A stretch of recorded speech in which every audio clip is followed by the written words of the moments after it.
Okay, ನಾವಿವಾಗ ಪ್ರಾರಂಭ ಮಾಡೋಣ. ಓಂ ಶ್ರುತಿಸ್ಮೃತಿಪುರಾಣಾನಾಂ ಆಲಯಂ ಕರುಣಾಲಯಂ ನಮಾಮಿ ಭಗವತ್ಪಾದಂ ಶಂಕರಂ ಲೋಕಶಂಕರಂ. ಶಂಕಾರೂಪೇಣ ಮಚ್ಚಿತ್ತಂ ಪಂಕೀಕೃತಮಭೂದ್ಯಯ ಕಿಂಕರೀಯಸ್ಯ ಸಾಮಾಯ ಶಂಕರಾಚಾರ್ಯಮಾಶ್ರಯೇ. ಪ್ರಹ್ಲಾದವರದೋ ದೇವೋ ಯೋ ನೃಸಿಂಹಃ ಪರೋ ಹರಿಃ ನೃಸಿಂಹೋಪಾಸಕಂ ನಿತ್ಯಂ ತಂ ನೃಸಿಂಹಗುರುಂ ಭಜೇ. ಶ್ರೀ ಸಚ್ಚಿದಾನಂದ ಶಿವಾಭಿನವ್ಯನಸಿಂಹಾರಿತ ವಿಧಾನ್ಯತೀಂದ್ರಾನ್ ವಿದ್ಯಾನಿಧೀನ್ ಮಂತ್ರನಿಧೀನ್ ಸದಾತ್ಮನಿಷ್ಠಾನ್ ಭಜೇ ಮಾನವ ಶಂಭುರೂಪಾನ್. ಸದಾತ್ಮಧ್ಯಾನ ನಿರತಂ ವಿಷಯೇಭ್ಯಃ ಪರಾಂಗುಖಂ ನೌಮಿ ಶಾಸ್ತ್ರೇಷು ನಿಷ್ಣಾತಂ ಚಂದ್ರಶೇಖರ ಭಾರತೀಂ. ವಿವೇಕಿನಂ ಮಹಾಪ್ರಜ್ಞಂ ಧೈರ್ಯೌದಾರ್ಯ ಕ್ಷಮಾನಿಧಿಂ ಸದಾಭಿನವ ಪೂರ್ವಂ ತಂ ವಿದ್ಯಾತೀರ್ಥಗುರುಂ ಭಜೇ. ಅಜ್ಞಾನಾಂ ಜಾಹ್ನವೀತೀರ್ಥಂ ವಿದ್ಯಾತೀರ್ಥಂ ವಿವೇಕಿನಾಂ ಸರ್ವೇಷಾಂ ಸುಖದಂ ತೀರ್ಥಂ ಭಾರತೀತೀರ್ಥಮಾಶ್ರಯೇ. ವಿದ್ಯಾವಿನಯ ಸಂಪನ್ನಂ ವೀತರಾಗಂ ವಿವೇಕಿನಂ ವಂದೇ ವೇದಾಂತ ತತ್ವಜ್ಞಂ ವಿದುಶೇಖರ ಭಾರತೀಂ. ನಮಾಮಿ ಯಾಮಿನೀನಾಥ ಲೇಖಾಲಂಕೃತ ಕುಂತಳಾಂ ಭವಾನೀಂ ಭವಸಂತಾಪ ನಿರ್ವಾಪಣ ಸುಧಾನದೀಂ. ಓಂ ನಮಃ ಶ್ರೀ ಶಂಕರಾನಂದ ಗುರುಪಾದಾಂಬುಜನ್ಮನೆ ಸವಿಲಾಸ ಮಹಾಮೋಹಗ್ರಾಹಗ್ರಾಸೈಕ ಕರ್ಮಣೆ ತತ್ಪಾದಾಂಬುರುಹದ್ವಂದ್ವ ಸೇವಾ ನಿರ್ಮಲ ಚೇತಸಾಂ ಸುಖಬೋಧಾಯ ತತ್ವಸ್ಯ ವಿವೇಕೋಯಂ ವಿಧೀಯತೆ. ಇವಾಗ ಈ 9ನೇ ಅಧ್ಯಾಯದ್ದು ಮೊದಲನೇ ಶ್ಲೋಕ.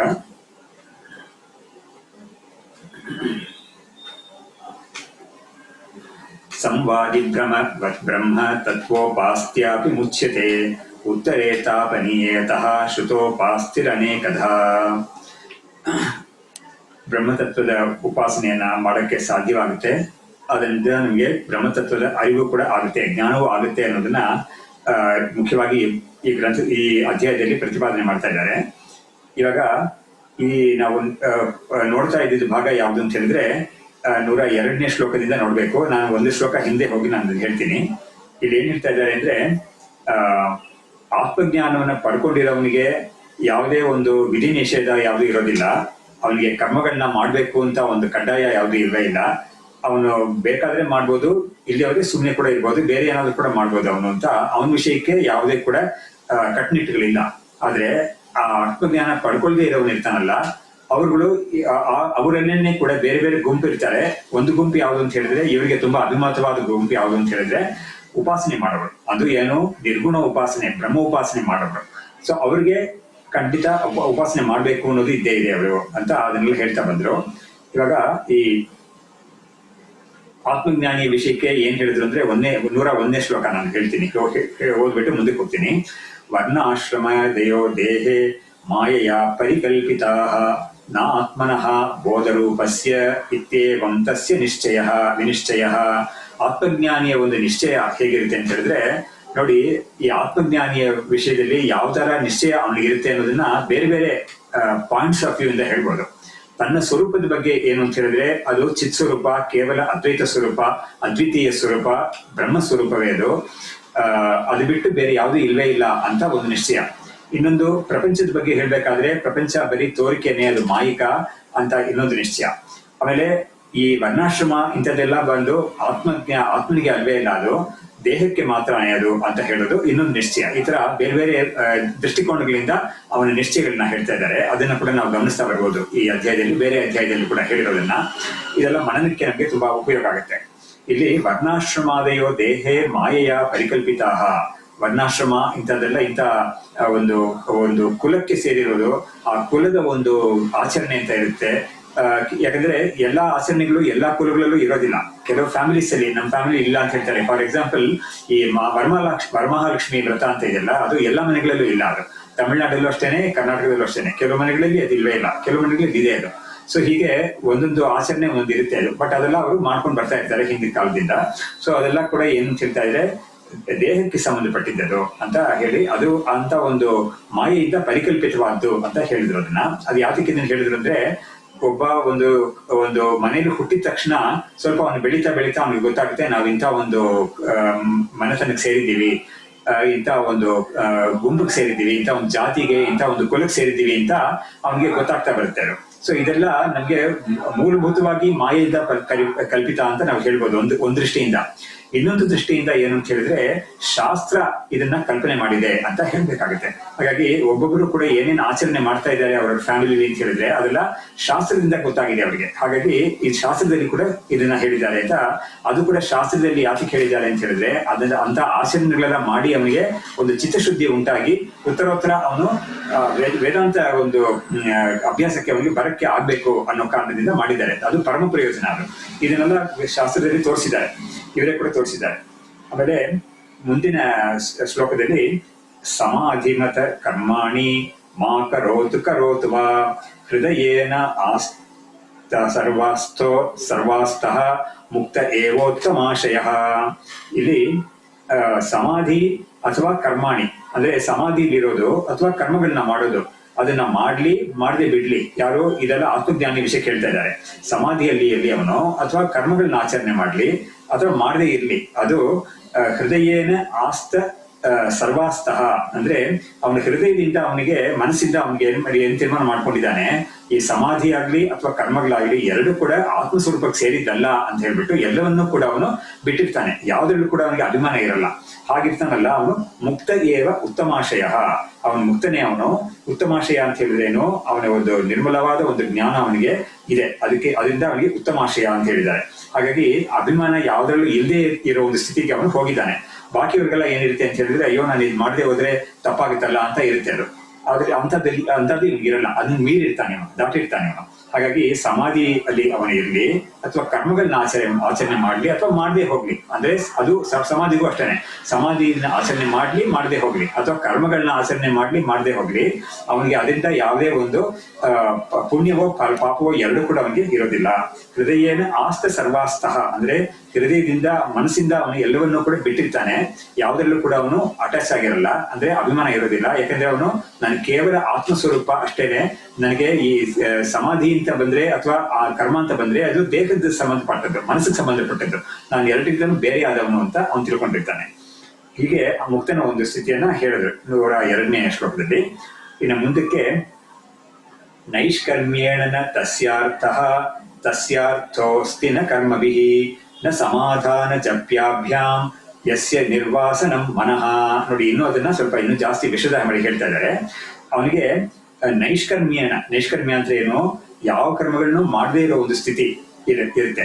ಹಾಗಾಗಿ ಅದರಿಂದ ಆಮೇಲೆ ಅದು ಕರ್ಮಗಳೇ ಇಲ್ಲೇ ಇರೋ ಸ್ಥಿತಿ, ಆ ಸ್ಥಿತಿ ಅವನು ಹೊಂದಿದ್ದಾನೆ. ಅವನು ನ ತಸ್ಯ ಅರ್ಥ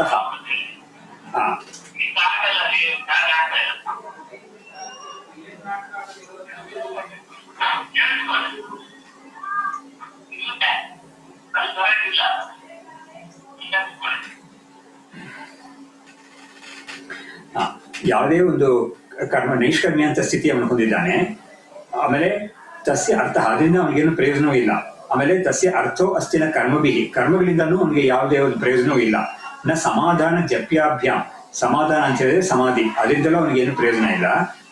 ಜಪದಲ್ಲಿ ಅವನು ಪೂರ್ತಿ ಕಾಲವನ್ನು ಕಳೀಲಿ ಅಂತ ಹೇಳಿದ್ರೆ ಅಂಥದ್ರಲ್ಲೂ ಕೂಡ ಅವನಿಗೆ ಅಭಿಮಾನ ಇಲ್ಲ, ಅದರಿಂದಲೂ ಏನು ಪ್ರಯೋಜನವೂ ಇಲ್ಲ. ಹಾಗಾಗಿ ಯಾರಿಗೆ ಮನಸ್ಸು ನಿರ್ವಾಸನ ಅಂತ ಹೇಳಿದ್ರೇನು, ಅವನಿಗೆ ಅದು ಮಾಡ್ಬೇಕು ಇದು ಮಾಡ್ಬೇಕು ಅಂತ ವಾಸನೆ ಯಾವುದೋ ಅವನ್ನ ತಳ್ತಾ ಇಲ್ಲ. ಅಂತ ಒಂದು ಸ್ಥಿತಿಗೆ ಬಂದಿರೋವನಿಗೆ ಯಾವುದೇ ಒಂದು ಕ್ರಿಯೆಯಿಂದನೋ ಅಥವಾ ಯಾವುದೇ ಒಂದು ಅನುಷ್ಠಾನದಿಂದನೋ ಅವನಿಗೆ ಯಾವುದೇ ಪ್ರಯೋಜನ ಇಲ್ಲ ಅನ್ನೋದನ್ನ ಕಡಾಖಂಡಿತವಾಗಿ ಹೇಳ್ತಾ ಇದ್ದಾರೆ. ಆಮೇಲೆ ಆತ್ಮ ಅಸಂಗಃ ತಥೋ ಅನ್ಯತ್ ಸ್ಯಾತ್ ಇಂದ್ರಜಾಲಂ ಹಿ ಮಾಯಿಕಂ ಇತ್ತಿ ಅಚಂಚಲ ನಿರ್ಣೀತೆ ಕುತೋ ಮನಸ್ಸಿ ವಾಸನ. ಹಾಗಾದ್ರೆ ಅವನಿಗೆ ನಿರ್ವಾಸನ ಮನಃ ಅಂತ ಹೇಳಿದ್ರಲ್ಲ, ಹೇಗೆ ಅವನಿಗೆ ನಿರ್ವಾಸನವಾಗಿದೆ ಮನಸ್ಸು ಅಂತ ಕೇಳಿದ್ರೆ ಅವನ ತೀರ್ಮಾನ ಈ ತರ ಇದೆ. ಅವನಿಗೆ ಏನ್ ತೀರ್ಮಾನ ಇದೆ ನೋಡಿ, ಇದು ತುಂಬಾ ಮುಖ್ಯವಾದ ಶ್ಲೋಕ. ಆತ್ಮಜ್ಞಾನ ಅಂದ್ರೆ ಏನು, ಅದನ್ನ ಆ ತೀರ್ಮಾನ ಅಂದ್ರೆ ಏನು ಅಂತ ಕೇಳಿದ್ರೆ ಇಲ್ಲಿ ಇವರು ಹೇಳ್ತಾ ಇದ್ದಾರೆ ನೋಡಿ. ಆತ್ಮ ಅಸಂಗ, ಆತ್ಮಸ್ವರೂಪ ಅಸಂಗ ಸ್ವರೂಪ ಅಂದ್ರೆ ಅದಕ್ಕೆ ಯಾವುದೇ ಒಂದು ಇತರ ವಸ್ತು ಜೊತೆಗೆ ಅದಕ್ಕೆ ಒಂದು ಸಂಘ ಅಂದ್ರೆ ಒಂದು ಅಟ್ಯಾಚ್ಮೆಂಟ್ ಅನ್ನೋದು ಇಲ್ಲ ಅದಕ್ಕೆ. ಯಾಕಂದ್ರೆ ಇತರ ವಸ್ತು ಅನ್ನೋದು ಇಲ್ಲವೇ ಇಲ್ಲ, ಅದನ್ನ ಇಲ್ಲೇ ಹೇಳ್ತಾ ಇದ್ದಾರೆ. ತಥೋ ಅನ್ಯತ್ ಸ್ಯಾತ್ ಇಂದ್ರಜಾಲಂ ಹಿ ಮಾಯಿಕಂ, ಆತ್ಮನನ್ನು ಬಿಟ್ಟು ಬೇರೆ ಯಾವುದೇ ಇದ್ರೂ ಕೂಡ ಅದು ಇಂದ್ರಜಾಲಿಕ ರೂಪವಾದ ಮಾಯಿಕವೇ ಅದು. ಅಂದ್ರೆ ಅದು ಸತ್ಯವಲ್ಲ, ಅದು ಬರೀ ತೋರಿಕೆ ಅಷ್ಟೇನೆ. ಇತಿ ಅಚಂಚಲ ನಿರ್ಣೀತೆ ಅಚಂಚಲ ನಿರ್ಣೀತ ಈ ತರ ಒಂದು ಅನ್ಶೇಕಬಲ್ ಕನ್ವಿಕ್ಷನ್ ಅಂತ ಹೇಳ್ತಾರಲ್ಲ, ಅಂತ ಒಂದು ಕನ್ವಿಕ್ಷನ್ ನಮ್ಗೆ ಬಂದಿದೆ. ಆಗಿರುವಾಗ ಕುತೋ ಮನಸ್ಸಿ ವಾಸನ, ಮನಸ್ಸಲ್ಲಿ ಯಾತಕ್ಕೆ ವಾಸನೆ ಅನ್ನೋದು ಇರುತ್ತೆ ಅವನಿಗೆ. ಅದರಿಂದ ಇಂಥ ಒಂದು ತೀರ್ಮಾನಕ್ಕೆ ಬಂದಿರೋನಿಗೆ ಇವನೇ ಜ್ಞಾನಿ ಅಂತ ಹೇಳೋದು. ಹಾಗಾಗಿ ಇಂಥ ಒಂದು ಅಚಂಚಲವಾದ ಒಂದು ಕನ್ವಿಕ್ಷನ್, ಅವನಿಗೆ ಫರ್ಮ್ ಕನ್ವಿಕ್ಷನ್ ಅಂತ ಬಂದಿದೆಯಲ್ಲ, ಅವನಿಗೆ ಯಾವುದ್ರಲ್ಲಿ ಕೂಡ ಅವನಿಗೆ ಅದು ಮಾಡ್ಬೇಕು ಇದು ಮಾಡ್ಬೇಕು ಅಂತ ಒಂದು ಆಸಕ್ತಿ ಅನ್ನೋದು ಇರೋದಿಲ್ಲ ಅವನಿಗೆ.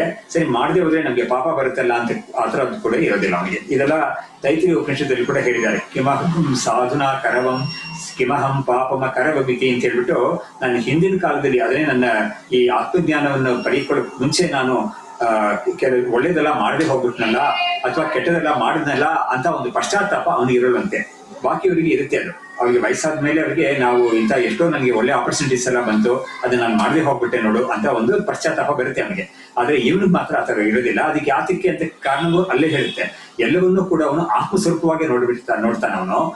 ಅವನ ಒಂದು ಫೇಲಿಂಗ್ಸ್ ಆಗ್ಲಿ ಅಥವಾ ಅಚೀವ್ಮೆಂಟ್ಸ್ ಆಗ್ಲಿ ಎಲ್ಲವನ್ನೂ ಕೂಡ ಅವನು ಆತ್ಮಸ್ವರೂಪದಿಂದ ಬೇರೆ ಅಲ್ಲ ಅಂತ ಅವನು ನೋಡ್ಕೊಂಡಿರೋದ್ರಿಂದ, ಅಂದ್ರೆ ಪಾಸ್ಟ್ ಪ್ರೆಸೆಂಟ್ ಫ್ಯೂಚರ್ ಅನ್ನೋದು ಎಲ್ಲವೂ ಕೂಡ ಕೇವಲ ಆತ್ಮಸ್ವರೂಪವೇ ಅಂತ ನೋಡ್ತಾ ಇರೋದ್ರಿಂದ ಅವನಿಗೆ ಅವುಗಳಿಂದ ಯಾವುದೇ ಒಂದು ಆತಂಕ ಅನ್ನೋದು ಇರೋದಿಲ್ಲ ಅವನಿಗೆ.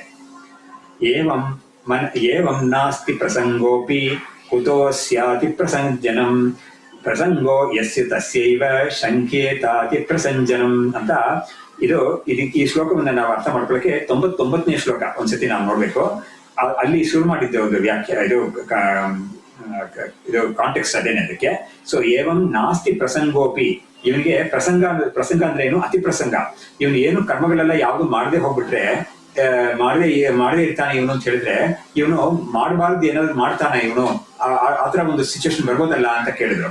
ಅದೆಲ್ಲ ಇವನಿಗೆ ಇರೋದೇ ಇಲ್ಲ, ಅಂತದೆಲ್ಲ ಇವನಿಗೆ ಆ ಪ್ರಸಂಗನೇ ಇವನಿಗಿಲ್ಲ ಅಂತ ಹೇಳಿದ್ರು. ನೋಡಿ 99ರಲ್ಲಿ ಅತಿ ಪ್ರಸಂಗ ಇತಿ ಚೇತ್ ಪ್ರಸಂಗಂ ತಾವದೀರಯ ಪ್ರಸಂಗೋ ವಿಧಿಶಾಸ್ತ್ರಂ ಚೇತ್ ನ ತತ್ವವಿದಂ ಪ್ರತಿ.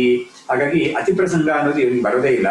ಏನ್ ಪ್ರಸಂಗ ನೀನ್ ಹೇಳು ಅಂತ ಕೇಳ್ತಾರೆ. ಅತಿ ಪ್ರಸಂಗ ನೀನ್ ಏನಾದ್ರು ಇವನು ಅತಿ ಪ್ರಸಂಗ ಮಾಡ್ತಾನೆ ಅಂತ ಕೇಳಿದ್ರೆ ಅದೇನು ಅಂತ ಕೇಳ್ತಾರೆ. ಕೇಳಿದ್ರೆ ಅದಕ್ಕೆ ನೀನ್ ವಿಧಿಶಾಸ್ತ್ರನೇ ಇದಕ್ಕೆ ಪ್ರಸಂಗ ಅಂತ ಕೇಳಿದ್ರೆ ಖಂಡಿತ ಅದಕ್ಕೆ ಇವನ್ಗಲ್ಲ ಅದು ವಿಧಿಶಾಸ್ತ್ರ ಅಂತ ಹೇಳಿದ್ರು. ಆತ್ಮಜ್ಞಾನಿಗಲ್ಲ, ಅದು ಅಜ್ಞಾನಿಯಾಗಿರೋಗೇನೆ ವಿಧಿಶಾಸ್ತ್ರ ಇರೋದು. ವಿಧಿ ಅಂದ್ರೆ ನಿಷೇಧ ಸೇರುತ್ತೆ, ಅದು ಕೂಡ ಮುಂದೆ ಹೇಳಿದ್ದಾರೆ.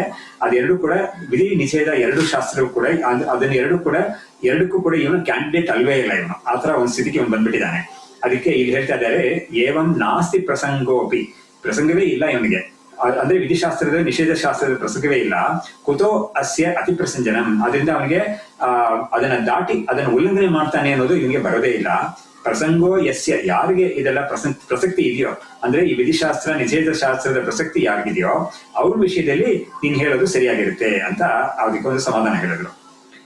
ವಿದ್ಯಾಭಾವಾತ್ ನ ಬಾಲಸ್ಯ ದೃಶ್ಯತೆ ಅತಿ ಪ್ರಸಂಜನಂ ಸ್ಯಾತ್ ಕುತೋ ಅತಿ ಪ್ರಸಂಗೋಸ್ಯ ವಿದ್ಯಾಭಾವೇ ಸಮೇ ಸತಿ ಅಂತ ಇಲ್ಲಿ ಇನ್ನೊಂದು ಪ್ರಶ್ನೆ ಮಾಡ್ತಾ ಇದ್ದಾರೆ. ವಿದ್ಯಾಭಾವಾತ್ ಅಂದ್ರೆ ಒಂದು ಮಗುಗೆ ವಿಧಿ ನಿಷೇಧ ಯಾವುದೂ ಇಲ್ವೇ ಇಲ್ಲ. ಅದಕ್ಕೆ ನಮ್ಮ ಶಾಸ್ತ್ರದಲ್ಲಿ ಒಂದು ಹೇಳ್ತಾರೆ, ಈ ಒಂದು ಹುಡುಗನಿಗೆ ಉಪನಯನ ಆಗೋ ತನಕ ಅವನಿಗೆ ಯಾವುದೇ ವಿಧಿಶಾಸ್ತ್ರ ನಿಷೇಧ ಶಾಸ್ತ್ರ ಇಲ್ವಂತೆ. ಅದಕ್ಕೆ ಒಂದು ವಾಕ್ಯ ಕೂಡ ಇದೆ, ಉಪನಯನಾತ್ ಕಾಮಚಾರ ಕಾಮಭಕ್ಷ ಕಾಮವಾದ ಅಂತ. ಅವನಿಗೆ ಯಾವ ತರ ಬೇಕಾದ್ರೆ ಮಾತಾಡ್ಬೋದು, ಯಾವ ತರ ಬೇಕಾದ್ರೆ ಆಚರಣೆ ಇರ್ಬೋದು, ಯಾವ್ದನ್ ಬೇಕಾದ್ರೆ ಯಾವಾಗ ಬೇಕಾದ್ರೆ ತಿನ್ಬೋದು ಅಂತ ಉಪನಯನಕ್ಕೆ ಮುಂಚೆ ಅಂತೆ. ಅದು ಉಪನಯನ ಆದ್ಮೇಲೆ ಅದೆಲ್ಲ ಇರೋದಿಲ್ಲ, ಅಂತದೆಲ್ಲ ಇರ್ಕೊಡುದು. ಅದೇ ಅದನ್ನೆಲ್ಲ ರೆಗ್ಯುಲೇಟ್ ಮಾಡ್ಕೋಬೇಕು, ಅವನು ದೊಡ್ಡವ್ರು ಮಾಡಿಸ್ಬೇಕು ಅವನಿಗೆ. ಸೊ ಹೀಗಾಗಿ ಆತರ ಹೇಳಿದ್ದಾರೆ. ಸೊ ವಿದ್ಯಾಭಾವಾತ್ ಬಾಲಸ್ಯ ದೃಶ್ಯತೆ ಅತಿ ಪ್ರಸಂಜನಂ, ಒಂದು ವಿಧಿ ಅಥವಾ ಒಂದು ಇದು ರೆಸ್ಟ್ರಿಕ್ಷನ್ಸ್ ಏನು ಇಲ್ಲದೆ ಇರೋದ್ರಿಂದ ಒಂದು ಮಗು ವಿಷಯದಲ್ಲಿ ನಾವು ಅತಿ ಪ್ರಸಂಜನ ನೋಡ್ತೀವಿ. ಅದಕ್ಕೆ ನಮ್ಮ ಶಾಸ್ತ್ರದಲ್ಲಿ ಏನೊಂದು ಉದಾಹರಣೆ ಕೊಡ್ತಾರೆ ಅಂತ ಹೇಳಿದ್ರೆ, ಹಳೆ ಕಾಲದ ರೀತಿಯಲ್ಲಿ ಅವ್ರು ಹೇಳಿರೋ ಆ ಮಗು ನಿಂತ್ಕೊಂಡೇ ಒಂದಕ್ಕೆ ಹೋಗುತ್ತೆ ಈಗೆಲ್ಲ ಹೇಳಿದ್ದಾರೆ, ಅಥವಾ ಓಡ್ತಾನೆ ಒಂದಕ್ಕೆ ಹೋಗುತ್ತೆ ಈ ತರ ಹೇಳಿದ್ದಾರೆ. ಆದ್ರೆ ದೊಡ್ಡವನಾದ್ಮೇಲೆ ಅವನು ಅಥವಾ ಈ ಉಪನಯನ ಆದ್ಮೇಲೆ ಅವನಿಗೆ ವಿಧಿಶಾಸ್ತ್ರ ಎಲ್ಲ ಇದೆ, ಅವನಿಗೆ ಹೇಗೆ ಇರ್ಬೇಕು ಅವನು ಅಂತ. ಹಾಗಾಗಿ ಅತಿ ಪ್ರಸಂಜನ ಅನ್ನೋದು ಅಲ್ಲಿ ಇರ್ಬೋದು. ಸ್ಯಾತ್ ಕುತೋ ಅತಿ ಪ್ರಸಂಗೋಸ್ಯ ವಿದ್ಯಾಭಾವೇ ಸಮೇ ಸತಿ. ಹಾಗಾಗಿ ಇವನು ಈ ಆತ್ಮಜ್ಞಾನಿಗೂ ಕೂಡ ಈ ತರ ವಿಧಿಶಾಸ್ತ್ರ ಇಲ್ಲ ಅಂತ ಹೇಳಿದ್ರೆ ಇವನ ವಿಷಯದಲ್ಲೂ ಕೂಡ ಆ ತರ ಒಂದು ಅತಿ ಪ್ರಸಂಗ ಇರ್ಬೋದಲ್ಲ ಅಂತ ಒಂದು ಕೇಳಿ ಒಂದು ಪ್ರಶ್ನೆ ಮಾಡ್ತಾರೆ. ನ ಕಿಂಚಿತ್ ವೇತ್ತಿ ಬಾಲಶ್ಚೇತ್ ಸರ್ವಂ ವೇತ್ಯೇವ ತತ್ವವಿತ್ ಅಲ್ಪಜ್ಞಸ್ಯೈವ ವಿಧಯಃ ಸರ್ವೇ ಸ್ಯುರ್ನಾನ್ಯ ಅನ್ಯಯೋರ್ದ್ವಯೋಃ. ಇವಾಗ ಈ ಆತ್ಮಜ್ಞಾನಿಯನ್ನ ಆ ಒಂದು ಕ್ಯಾಟಗರಿಯಿಂದ ಇವರು ತೆಗೆದು ಬೇರೆಯಾಗಿ ತೋರಿಸ್ತಾ ಇದ್ದಾರೆ. ನ ಕಿಂಚಿತ್ ವೇತ್ತಿ ಬಾಲಶ್ಚೇತ್, ಮಗುವಿಗೆ ಯಾವ್ದು ಗೊತ್ತಿಲ್ಲ ಅವನಿಗೆ. ಅದೇ ತರಾನೇ ಸರ್ವಂ ವೇತ್ಯವ ತತ್ವವಿತ್ ತತ್ವಜ್ಞಾನಿಗೆ ಎಲ್ಲವೂ ಗೊತ್ತಿದೆ ಅವನಿಗೆ. ಅಲ್ಪಜ್ಞಸ್ಯೇವ ವಿಧಯ ಸರ್ವೇ, ಯಾರಿಗೆ ಅಲ್ಪಜ್ಞ ಅಂದ್ರೆ ಯಾರಿಗೆ ಸ್ವಲ್ಪ ಮಾತ್ರ ತಿಳಿದಿದೆ, ಅವನಿಗೆ ಪೂರ್ತಿ ತಿಳಿದಿಲ್ಲ ಅಂದ್ರೆ ಏನು, ಅಜ್ಞಾನಿಯಾಗಿದ್ದಾನೆ ಅವನು. ಆದ್ರೆ ಅವನು ಬಾಲಕನೂ ಅಲ್ಲ, ಅಂತ ಅವನಿಗೆ ಮಾತ್ರನೇ ವಿಧಿ ಅಂತ ಇರೋದು. ಸರ್ವೇ ಸ್ಯುಹು ನ ಅನ್ಯಯೋರ್ ದ್ವಯೋಹೋ. ಹಾಗಾಗಿ ಒಂದು ಮಗುವಿಗೂ ಕೂಡ ವಿಧಿಶಾಸ್ತ್ರ ನಿಷೇಧ ಶಾಸ್ತ್ರ ಇಲ್ಲ, ಆಮೇಲೆ ಆತ್ಮಜ್ಞಾನಿಗೂ ವಿಧಿಶಾಸ್ತ್ರ ನಿಷೇಧ ಶಾಸ್ತ್ರ ಇಲ್ಲ. ಯಾರಿಗ್ ಮತ್ತೆ ಇದೆಲ್ಲ ಅಂತ ಹೇಳಿದ್ರೆ ಅಂತರಾಳ ಅಂತ ಇದ್ದಾರಲ್ಲ ಅವ್ರಿಗೇನೆ ಕಷ್ಟ ಅಂತ ಒಂದು ಶ್ಲೋಕದಲ್ಲಿ ಬೇರೆ ಕಡೆ ಹೇಳಿದ್ದಾರೆ ಅವರು. ಯಾರು ಈ ಕಡೆನೂ ಇಲ್ಲ ಆ ಕಡೆನೂ ಇಲ್ಲ ಅಂತ ಇರ್ತಾರೋ ಅಂತರಾಳ ಅಂದ್ರೆ ಮಧ್ಯದಲ್ಲಿ ಇರೋರು, ಅವ್ರಿಗೇನೆ ಎಲ್ಲಾ ಕಷ್ಟಗಳು ಇರೋದು ಅಂತ ಒಂದ್ ಕಡೆ ಹೇಳಿದ್ದಾರೆ. ಅವ್ರಿಗೇನೆ ಈ ವಿಧಿಶಾಸ್ತ್ರ ಇದೆಲ್ಲ ಇರೋದು, ನಿಷೇಧ ಶಾಸ್ತ್ರ ಎಲ್ಲ ಇರೋದು ಅಂತ. ಸೊ ಅನ್ಯಯೋರ್ ದ್ವಯೋಹೋ, ಅವ್ರಿಗಿಬ್ಬರಿಗೂ ಆ ಎರಡು ಕ್ಯಾಟಗರಿಗೂ ಇಲ್ಲ. ಅದಕ್ಕೇನೆ ಒಂದು ಹೇಳ್ತಾರೆ, ಈ ಆತ್ಮಜ್ಞಾನಿಯನ್ನ ಬಗ್ಗೆ ಹೇಳುವಾಗ ಬಾಲ ಉನ್ಮತ್ತ ಪಿಶಾಚವತ್ ಅಂತ ಹೇಳಿದ್ದಾರೆ. ಅಂದ್ರೆ ಅವನ ಒಂದು ನಡವಳಿಕೆ ಕೆಲವು ಸತಿ ಹೇಗಿರುತ್ತೆ ಅಂತ ಹೇಳಿದ್ರೆ ಬಾಲ ಮಗು ತರ, ಉನ್ಮತ್ತ ಅಂದ್ರೆ ಹುಚ್ಚನ ತರ, ಆಮೇಲೆ ಪಿಶಾಚವತ್ ಅಂದ್ರೆ ಸ್ವಲ್ಪ ಅನ್ಪ್ರಿಡಿಕ್ಟಬಲ್ ಅಂತ ಹೇಳ್ತಾರಲ್ಲ ಆ ತರ ಇರುತ್ತೆ. ಸೊ ಸ್ವಲ್ಪ ಕೆಲವು ಸತಿ ಭಯಂಕರವಾಗೂ ಇರುತ್ತೆ, ಹೀಗೆಲ್ಲ ಇರುತ್ತೆ ಅಂತ ಅವನು ಒಂದು ವರ್ತನೆ ಕೆಲವು ಸತಿ ಆತರ ಇರುತ್ತೆ ಅಂತ ಒಂದು ಹೇಳಿದ್ದಾರೆ. ಅದು ಮುಖ್ಯವಾಗಿ ಅವಧೂತರು ಅಂತ ಹೇಳ್ತಾರಲ್ಲ ಅವರ ವಿಷಯದಲ್ಲಿ ಆತರ ಇದಕ್ಕೆ ಸಾಧ್ಯತೆ ಇದೆ. ಹಾಗಾಗಿ ನ ಕಿಂಚಿತ್ ವೇತ್ತಿ ಬಾಲಶ್ಚೇತ್ ಸರ್ವಂ ವೇತ್ಯವ ತತ್ವವಿದೆ. ಹೀಗೆ ಒಂದ್ ಮಗುವಿಗೆ ಏನು ಗೊತ್ತಿಲ್ಲ ಅಂದ್ರೆ ಇನ್ನೊಂದು ಕಡೆ ಈ ಕಡೆ ಎಕ್ಸ್ಟ್ರೀಮ್ ಏನು ಆತ್ಮಜ್ಞಾನಿಗೆ ಎಲ್ಲವೂ ಗೊತ್ತು. ಆದ್ರೆ ಈ ಎರಡು ಕ್ಯಾಟಗರಿಗೂ ಕೂಡ ವಿಧಿ ನಿಷೇಧ ದಾಟಿದವರು ಅವರು, ಅಂದ್ರೆ ಅವ್ರಿಗೆ ಅಪ್ಲೈ ಆಗಲ್ಲ ಅಂತ ಅರ್ಥ ಅಷ್ಟೇನೆ. ಇದಕ್ಕೆ ಎಲ್ಲ ಭಾಷೆಗಳಲ್ಲೂ ಇದೆ. ಇದು ಒಂದು ಮುಗ್ಧತೆ ಅಂತ ಮಗುಗೆ ಇರುತ್ತಲ್ಲ, ಅಂತ ಒಂದು ಮುಗ್ಧತೆ ಒಂದು ಜ್ಞಾನಿಗೂ ಇರುತ್ತಂತೆ. ಹಾಗಾಗಿ ಆಮೇಲೆ ದೇವರಿಗೂ ಅದೇ ತರ ಒಂದು ಮುಗ್ಧತೆ ಇದೆ. ಹಾಗಾಗಿ ಯಾರ ಮೇಲೂ ಒಂದು ದ್ವೇಷ ಅನ್ನೋದು ಇರೋದಿಲ್ಲ ಆ ಮಗುಗೆ. ಹೇಗಿರುತ್ತೋ ಆತರ ಭಗವಂತನಿಗೂ ಕೂಡ ಯಾರ ಮೇಲೂ ಕೂಡ ಒಂದು ದ್ವೇಷ ಅನ್ನೋದು ಇರೋದಿಲ್ಲ ಅವನಿಗೆ. ನನ್ಗೆ ಯಾರು ದ್ವೇಷರು ಯಾರು ಇಲ್ಲವೇ ಇಲ್ಲ ಅಂತ ಗೀತೆಯಲ್ಲಿ ಕೂಡ ಭಗವಂತ ಹೇಳಿದ್ದಾರೆ ಅದನ್ನ. ಹಾಗಾಗಿ ಮಗು ಮತ್ತು ಭಗವಂತ ಎರಡೂ ಕೂಡ ಒಂದೇ ಒಂದು ಮನೋಭಾವ ಇರುತ್ತೆ ಅಂತ ಆಗಲ್ಲ ಕೂಡ ಹೇಳಿದ್ದಾರೆ. ಹೀಗೆ ಸೊ ಮುಂದಕ್ಕೆ ಅವರು ಇನ್ನೊಂದು ಟೈಪ್ ಆಫ್ ಡಿಸ್ಕಷನ್ ತಗೊಳ್ತಾ ಇದ್ದಾರೆ. ಶಾಪಾನುಗ್ರಹ ಸಾಮರ್ಥ್ಯಂ ಯಸ್ಯಾಸೌ ತತ್ವ ವಿದ್ಯದಿ ತನ್ನ ಶಾಪಾದಿ ಸಾಮರ್ಥ್ಯಂ ಫಲಂ ಸ್ಯಾತ್ ತಪಸೋ ಯತಃ. ಇವಾಗ ಈ ಶಾಪ ಕೊಡೋದು ಮತ್ತು ಅನುಗ್ರಹ ಮಾಡೋದು ಈ ಒಂದು ಸಾಮರ್ಥ್ಯ ಯಾರಿಗಿದೆಯೋ ಅವನೇ ತತ್ವವಿತ್ ಅಂತ ನೀನೇನಾದ್ರೂ ಹೇಳಿದ್ರೆ ಖಂಡಿತ ಅದೆರಡು ಕೂಡ ತತ್ವಜ್ಞಾನದಿಂದ ಬಂದಿದ್ದಲ್ಲ, ಅದಕ್ಕೆ ಬೇರೆ ಸೆಪರೇಟ್ ತಪಸ್ಸಿಂದ ಬಂದಿರೋದದು ಅಂತ ಹೇಳಿ ಸ್ವಲ್ಪ ಮುಂದಕ್ಕೆ ಅದ್ರ ಬಗ್ಗೆ ಸ್ವಲ್ಪ ಡಿಸ್ಕಸ್ ಮಾಡ್ತಾರೆ. ಸೊ ಇವಾಗ ನಾವು ಲೋಕದಲ್ಲಿ ಕೂಡ ನೋಡ್ಬೋದು, ಕೆಲವರೆಲ್ಲ ಆಂಜನೇಯ ಉಪಾಸಕ ಅಥವಾ ದೇವಿ ಉಪಾಸಕ ಅಂತೆಲ್ಲ ಇರ್ತಾರೆ.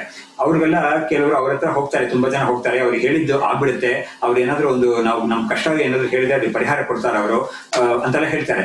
ಅದು ನಿಜವೂ ಇರ್ಬೋದು, ಕೆಲವರಿಗೆಲ್ಲ ಆ ಶಕ್ತಿ ಬಂದಿರುತ್ತೆ. ಅದೆಲ್ಲ ಇವರು ಹೇಳ್ತಾ ಇದ್ದಾರೆ, ಆ ಶಕ್ತಿ ಎಲ್ಲ ಬಂದಿರೋದು ಆತ್ಮಜ್ಞಾನದಿಂದ ಅಲ್ಲ, ಅದು ತಪಸ್ಸಿಂದ, ಅದಕ್ಕೆ ವಿಶಿಷ್ಟವಾದ ತಪಸ್ಸು. ಹಾಗಾಗಿ ಅವ್ರು ಜ್ಞಾನಿಗಳಾಗಿರ್ಬೇಕು ಅಂತ ಅವಶ್ಯಕತೆ ಇಲ್ಲ.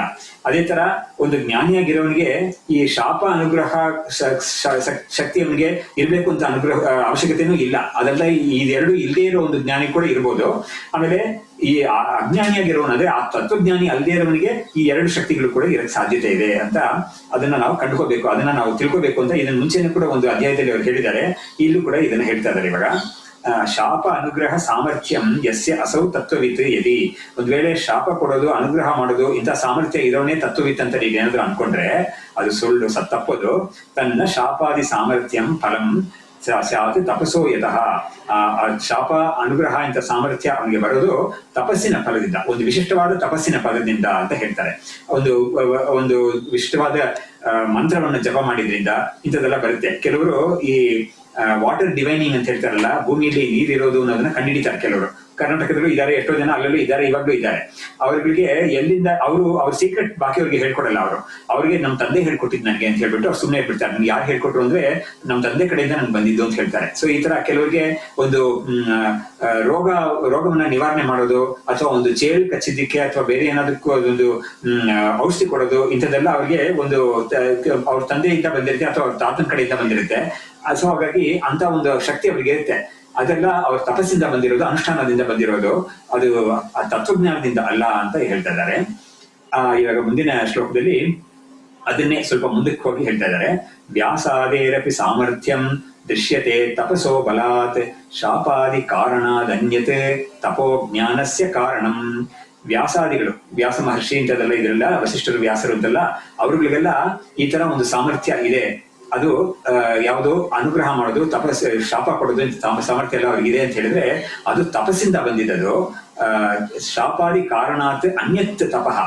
ಈ ಶಾಪಾದಿಗಳಿಗೆಲ್ಲ ಕಾರಣ ಅಲ್ಲದೆ, ಅದಕ್ಕೆ ಯಾವ್ದು ಕಾರಣ ಇರುತ್ತೋ ತಪಸ್ಸು, ಅದರಿಂದ ಬೇರೆಯಾದ ಒಂದು ತಪಸ್ಸಿದೆಯಲ್ಲ, ಅದರಿಂದ ಆತ್ಮಜ್ಞಾನ ಬರೋದು. ಹಾಗಾಗಿ ಆತ್ಮಜ್ಞಾನಕ್ಕೆ ಕಾರಣ ಬೇರೆ ತಪಸ್ಸು, ಶಾಪ ಅನುಗ್ರಹ ಇಂಥದಕ್ಕೆಲ್ಲ ಕಾರಣವಾಗಿರೋದು ಬೇರೆ ತಪಸ್ಸು ಅಂತ ಹೇಳ್ಬಿಟ್ಟು ಬೇರೆ ಅನುಷ್ಠಾನ, ಎರಡು ಕೂಡ ಬೇರೆ ಬೇರೆ ಅನುಷ್ಠಾನ, ಅದರಿಂದನೇ ಬಂದಿರೋದು ಆ ಎರಡು ಬೇರೆ ಬೇರೆ ಶಕ್ತಿಗಳು ಅಂತ ಅದನ್ನ ಇಲ್ಲಿ ಕ್ಲಾರಿಫೈ ಮಾಡ್ತಾ ಇದ್ದಾರೆ. ದ್ವಯಂ ಯಸ್ಯಾಸ್ತಿ ತಸ್ಯೈವ ಸಾಮರ್ಥ್ಯ ಜ್ಞಾನಯೋರ್ಜನಿಃ ಏಕೈಕಂ ತು ತತಃ ಕುರ್ವನ್ ಏಕೈಕಂ ಲಭತೆ ಫಲಂ. ಹೀಗೆ ದ್ವಯಂ ಯಸ್ಯ ಅಸ್ತಿ ತಸ್ಯೈವ ಸಾಮರ್ಥ್ಯ ಜ್ಞಾನಯೋರ್ಜನಿಃ, ಎರಡು ಯಾರಿಗಿದೆಯೋ ಅವನಿಗೇನೆ ಈ ಸಾಮರ್ಥ್ಯ ಮತ್ತು ಜ್ಞಾನ, ಅಂದ್ರೆ ಎರಡು ರೀತಿಯಾದ ತಪಸ್ಸಿದೆಯಲ್ಲ ಅವನಿಗೇನೆ ಈ ತರ ಸಾಮರ್ಥ್ಯ ಮತ್ತು ಶಾಪ ಕೊಡೋ ಸಾಮರ್ಥ್ಯ ಮತ್ತು ಆತ್ಮಜ್ಞಾನ ಎರಡು ಕೂಡ ಉಂಟಾಗುತ್ತೆ ಅಂತ ಹೇಳಿದ್ರೆ, ಏಕೈಕಂತು ತತಃ ಕುರ್ವನ್ ಏಕೈಕಂ ಫಲಂ ಲಭತೆ. ಹಾಗಾಗಿ ಒಂದು ಎರಡಕ್ಕೂ ಕೂಡ ಅವನು ಬೇರೆ ಬೇರೆ ರೀತಿಯಾಗಿ ತಪಸ್ ಮಾಡಿರ್ತಾನೆ, ಅದರಿಂದ ಅವನಿಗೆ ಆಯಾ ಶಕ್ತಿ ಅವನಿಗೆ ಬಂದಿರುತ್ತೆ. ಹಾಗಾಗಿ ಒಂದು ಜ್ಞಾನಿಯಲ್ಲಿ ಕೂಡ ಈ ಅನುಗ್ರಹ ಮಾಡೋದು, ಶಾಪ ಕೊಡೋದು ಅಂತ ಒಂದು ಶಕ್ತಿ ಇದ್ರೆ ಅದಕ್ಕಾಗಿ ಅವನು ಬೇರೆ ಅನುಷ್ಠಾನ ಇದ್ದಿರುತ್ತೆ, ಅವನಿಗೆ ಆತ್ಮಜ್ಞಾನದ ಫಲವಾಗಿ ಅದು ಬಂದಿರಲ್ಲ ಅಂತ ಅದನ್ನ ಕ್ಲಾರಿಫೈ ಮಾಡ್ತಾ ಇದ್ದಾರೆ. ನೋಡಿ, ಇದೆಲ್ಲ ಕೆಲವು ಸತಿ ಈ ಆತ್ಮಜ್ಞಾನ ಪಡ್ಕೊಳ್ಳೋ ಒಂದು ಸಾಧಕರು ಅವ್ರಿಗೆ ಏನಾದ್ರೂ ಒಂದು ಇಷ್ಟ ದೇವತೆ ಮೇಲೆ ಒಂದು ಅನುಷ್ಠಾನ ಮಾಡ್ತಾ ಇರ್ತಾರೆ. ಫಾರ್ ಎಕ್ಸಾಂಪಲ್ ಈ ಶ್ರೀವಿದ್ಯಾ ಇಂಥದ್ದೆಲ್ಲ ತಗೊಂಡು ಮಾಡಿರ್ತಾರೆ ಅವರು. ಹಾಗೆಲ್ಲ ಮಾಡಿರೋರಿಗೆ ವಿಶಿಷ್ಟವಾದ ಶಕ್ತಿಗಳು ಅದರಿಂದ ಬಂದಿರುತ್ತೆ. ಅವರು ಆತ್ಮಜ್ಞಾನವನ್ನು ಪಡ್ಕೊಳ್ಳಿಕ್ಕೆ ಸಾಧನೆ ಮಾಡಿ ಅವ್ರಿಗೆ ಮಾಡ್ಬಿಟ್ರೆ ಅದು ಬಂದಿದೆ ಅಂತ ಹೇಳಿದ್ರೆ ಜ್ಞಾನಿಯಾಗೂ ಇರ್ತಾರೆ ಅವರು. ಅವ್ರಿಗೆ ಈ ತಪಸ್ಸಿಂದ ಅವ್ರಿಗೆ ಆ ಶಕ್ತಿಯನ್ನು ಇರುತ್ತೆ ಅವ್ರಿಗೆ. ಆದ್ರೆ ಈ ಒಂದು ಶಕ್ತಿಗಳು ಇಲ್ಲದೇ ಇರೋ ಜ್ಞಾನಿಗಳು ಕೂಡ ಇದ್ದಿದ್ದಾರೆ, ಎಷ್ಟೋ ಜನ ಇದ್ದಿದ್ದಾರೆ. ಹಾಗಾಗಿ ಇದು ಎರಡೂ ಸೇರಿ ಒಬ್ಬನಿಗೆ ಇರಬೇಕು ಅಂತ ಒಂದು ನಿರ್ಬಂಧ ಏನು ಇರವೇ ಇಲ್ಲ ಅನ್ನೋದನ್ನ ಇವರು ತುಂಬಾ ಚೆನ್ನಾಗಿ ಕ್ಲಾರಿಫೈ ಮಾಡ್ತಾರೆ. ಸಾಮರ್ಥ್ಯಹೀನೋ ನಿಂದ್ಯಶ್ಚೇತ್ ಯತಿಭಿರ್ವಿಧಿ ವರ್ಜಿತಃ ನಿಂದ್ಯಂತೆ ಯತಯೋ ಅಪಿ ಅನ್ಯೈರನಿಶಂ ಭೋಗಲಂ ಪಟೈಃ. ಇವಾಗ ಈ ಡಿಸ್ಕಷನ್ ನ ಅವರು ಇನ್ನೊಂದು ಸ್ಮಾಲ್ ಡೈಮೆನ್ಷನ್, ಡಿಫ್ರೆಂಟ್ ಡೈಮೆನ್ಷನ್ ತೋರಿಸ್ತಾ ಇದ್ದಾರೆ. ಸಾಮರ್ಥ್ಯಹೀನೋ ನಿಂದ್ಯಶ್ಚೇತ್ ಯತಿಭಿಃ ವಿಧಿ ವರ್ಜಿತಃ ಅಂದ್ರೆ ಈ ವಿಧಿ ಅಂತ ಯಾವುದು ಇಲ್ಲದೆ ಇರೋ ಒಂದು ಸಾಮರ್ಥ್ಯ, ಯಾವುದು ಇಲ್ಲದೆ ಇರೋನು ಅಂದ್ರೆ ವಿಧಿಗಳನ್ನ ಯಾವುದು ಅನುಷ್ಠಾನ ಮಾಡದೆ ಸಾಮರ್ಥ್ಯವನ್ನು ಏನು ಪಡ್ಕೊಳ್ದೆ, ಸಾಮರ್ಥ್ಯ ಅಂದ್ರೆ ಏನು ಈ ಅನುಗ್ರಹ ಮತ್ತು ಶಾಪ ಕೊಡೋ ಸಾಮರ್ಥ್ಯಗಳನ್ನ ಯಾವುದು ಪಡ್ಕೊಳ್ದೆ ಇರ್ತಾನಲ್ಲ ಅವನನ್ನ ನೋಡಿ ಯತಿಬಿಹಿ ಅಂದ್ರೆ ಏನು, ಯತಿ ಅಂದ್ರೆ ನಾವು ಸನ್ಯಾಸಿ ಅಂತ ತಗೋಬೇಕಿಲ್ಲ, ಯಾರು ಶಿಷ್ಟರಾಗಿದ್ದು ಅವ್ರಿಗೆ ಏನ್ ವಿಧಿಸಿದ್ಯೋ ಅದನ್ನೆಲ್ಲ ಮಾಡ್ತಾ ಇರ್ತಾರಲ್ಲ ಅವರುಗಳು ಇಂಥವನ್ನ ನೋಡಿ ನಿಂದೆ ಮಾಡ್ತಾರೆ ಅಂತ ಹೇಳಿದ್ರೆ, ನಿಂದ್ಯಂತೆ ಯತಯೋಪಿ ಅನ್ಯೈಹಿ ಅನಿಶಂ ಭೋಗಲಂಪಟೈಹಿ. ಹಾಗಾದ್ರೆ ಈ ಯತಿ ಅಂತ ಹೇಳ್ತಾ ಇದೆಯಲ್ಲ, ಯಾರು ಈ ಅವ್ರಿಗೆ ವಿಹಿತವಾಗಿರೋದನ್ನ ಅನುಷ್ಠಾನ ಮಾಡ್ತಾ ಇರ್ತಾರಲ್ಲ ಚಾಚು ತಪ್ಪದೇನೆ, ಅವ್ರನ್ನ ನೋಡಿ ಬೇರೆ ಕೆಲವರು ನಿಂದೆ ಮಾಡ್ತಾರೆ. ಅವ್ರು ಯಾರು ಅಂತ ಹೇಳಿದ್ರೆ ಭೋಗಲಂಪಟೈಹಿ ಅಂದ್ರೆ ಅವ್ರಿಗೆ ಯಾವಾಗ್ಲೂ ಕೂಡ ಭೋಗದಲ್ಲಿ ಇರ್ತಾರಲ್ಲ ಅಂತವ್ರು ಇವ್ರನ್ನ ನೋಡಿ ನಿಂದೆ ಮಾಡ್ತಾರೆ ಅಂತ. ನನಗೆ ಇದನ್ನ ಕೇಳಿದಾಗ, ಇದನ್ನ ಓದಿದಾಗ ಒಂದು ಸಣ್ಣ ಒಂದು ಇನ್ಸಿಡೆಂಟ್ ಜ್ಞಾಪಕ ಬರ್ತಾ ಇದೆ. ನಮ್ಮ ಚಂದ್ರಶೇಖರ ಭಾರತಿ ಸ್ವಾಮಿಗಳು ಅವರೇ ಹೇಳಿದ ಇನ್ಸಿಡೆಂಟ್ ಇದು. ಅವರು ಸನ್ಯಾಸಕ್ಕೆ ಮುಂಚೆ ಅವರು ಸ್ಕೂಲಲ್ಲಿ ಓದ್ತಾ ಇದ್ರು. ಅಂತ ಸಂದರ್ಭದಲ್ಲಿ 8ನೇ ಕ್ಲಾಸು 10ನೇ ಕ್ಲಾಸು ತನಕ ಓದಿದ್ದಾರೆ ಅವರು. ಅಂತ ಸಂದರ್ಭದಲ್ಲಿ ಒಬ್ಬ ಹುಡುಗ, ಇವ್ರ ಸ್ನೇಹಿತ ಒಬ್ಬ, ಅವನಿಗೆ ಈ ನಶ್ಯ ಹಾಕೋ ಒಂದು ಅಭ್ಯಾಸ ಐತಂತೆ ಅವನಿಗೆ, ಆ ಹುಡುಗನ್ಗೆ. ಅವನೇನ್ ಮಾಡಿದಂತೆ, ಇವ್ರಿಗೆ ಅದೆಲ್ಲ ಇಷ್ಟ ಇಲ್ಲ ಅಂತ ಚೆನ್ನಾಗಿ ಗೊತ್ತು ಅವನಿಗೆ. ಇದ್ರು ಕೂಡ ಇವ್ರನ್ನ ಒಂದ್ಸತಿ ಬಲವಂತ ಮಾಡಿ ಇವ್ರನ್ನ ಗಟ್ಟಿಯಾಗಿ ಇಟ್ಕೊಂಡು ಇವ್ರ ಮೂಗಲ್ಲಿ ಅದನ್ನ ಪುಡಿಯನ್ನ ತೂರ್ಸಕ್ ನೋಡಿದ ನಾನು. ಇವ್ರು ಎಷ್ಟೋ ಕಷ್ಟಪಟ್ಟು ಅವನಿಂದ ಬಿಡಿಸ್ಕೊಂಡು ಬಂದ್ಬಿಟ್ಟಿದ್ದಾರೆ. ಹೀಗಾಗಿ ಬಿಡಿಸ್ಕೊಂಡ್ಮೇಲೆ ಅವನು ತುಂಬಾ ಕಷ್ಟಪಟ್ಟು ಇವ್ರಿಗೆ ಅದನ್ನ ಮಾಡ್ಬೇಕು ಅಂತ ನೋಡ್ಕೊಂಡಿದ್ದಾನೆ. ಆದ್ರೆ ಇವರು ಕಷ್ಟಪಟ್ಟು ಬಿಡಿಸ್ಕೊಂಡಿದ್ದಾರೆ. ಅವಾಗ ಅವ್ನು ಕೊನೆಯಲ್ಲಿ ಹೇಳಿದಂತೆ, ನಿನ್ಗೆಲ್ಲಿ ಗೊತ್ತಾಗುತ್ತೆ ಈ ಸುಖ ಅಂತ ಕೇಳಿದಂತೆ ಅವನು. ಹೀಗೆ ಇದನ್ನ ಎಷ್ಟೋ ಕಾಲ ಆದ್ಮೇಲೆ, ಇವ್ರ ಸನ್ಯಾಸ ಎಲ್ಲ ಆದ್ಮೇಲೆ ಅವನೇ ಇವ್ರನ್ನ ದರ್ಶನ ಮಾಡಕ್ ಬಂದಿದ್ದಾನೆ. ಅವನು ಬಂದು ಹೋದ್ಮೇಲೆ ಬಾಕಿಯವ್ರ ಹತ್ರ ಇವರು ಗುರುಗಳು ಅದನ್ನ ಹೇಳಿದ್ರು ಅಂತ ಅವರೇ ಕೊಟ್ಟು ಹೇಳಿದ ಇನ್ಸಿಡೆಂಟ್ ಅಂತ ಹೇಳಿದ್ದಾರೆ. ಸೊ ಹಾಗಾಗಿ ಬಾಕಿಯವರು ಭೋಗಲಂಪಟ ಅಂತ ಹೇಳಿದ್ರು ಯಾವ್ದಕ್ಕೆ ಹೇಳಿದ್ದಾರೆ ಅಂದ್ರೆ, ನೋಡು, ಅನುಷ್ಠಾನ ಮಾಡೋರಿಗೆ ಇಂಥ ಹೊತ್ತಿಗೆ ಹೇಳ್ಬೇಕು, ಇಂಥ ಒಂದು ಅದಕ್ಕೆ ಬೇಕಾಗಿರೋ ಸ್ನಾನ ಮಾಡ್ಕೋಬೇಕು, ಜಪಗಳೆಲ್ಲ ಮಾಡ್ಬೇಕು. ಅವರು ಒಂದು ಮಡಿಯಾಗಿರ್ತಾರೆ, ಅವ್ರಿಗೆ ತಕ್ಕನ ಮಟ್ಟಾಗಿ ಮಡಿಯಾಗಿರ್ತಾರೆ. ಕೆಲವುದ್ರಲ್ಲಿ ಸೇರ್ಕೊಳ್ತಾರೆ, ಕೆಲವುದ್ರಲ್ಲಿ ಸೇರ್ಕೊಳಲ್ಲ, ಕೆಲವು ಚಿಕ್ಕ ಕಡೆ ಹೊರಗಡೆ ಊಟ ಮಾಡಲ್ಲ, ಇಂಥದ್ದೆಲ್ಲ ವಿಧಿ ಎಲ್ಲ ಇಟ್ಕೊಂಡಿರ್ತಾರಲ್ಲ ಅವರು.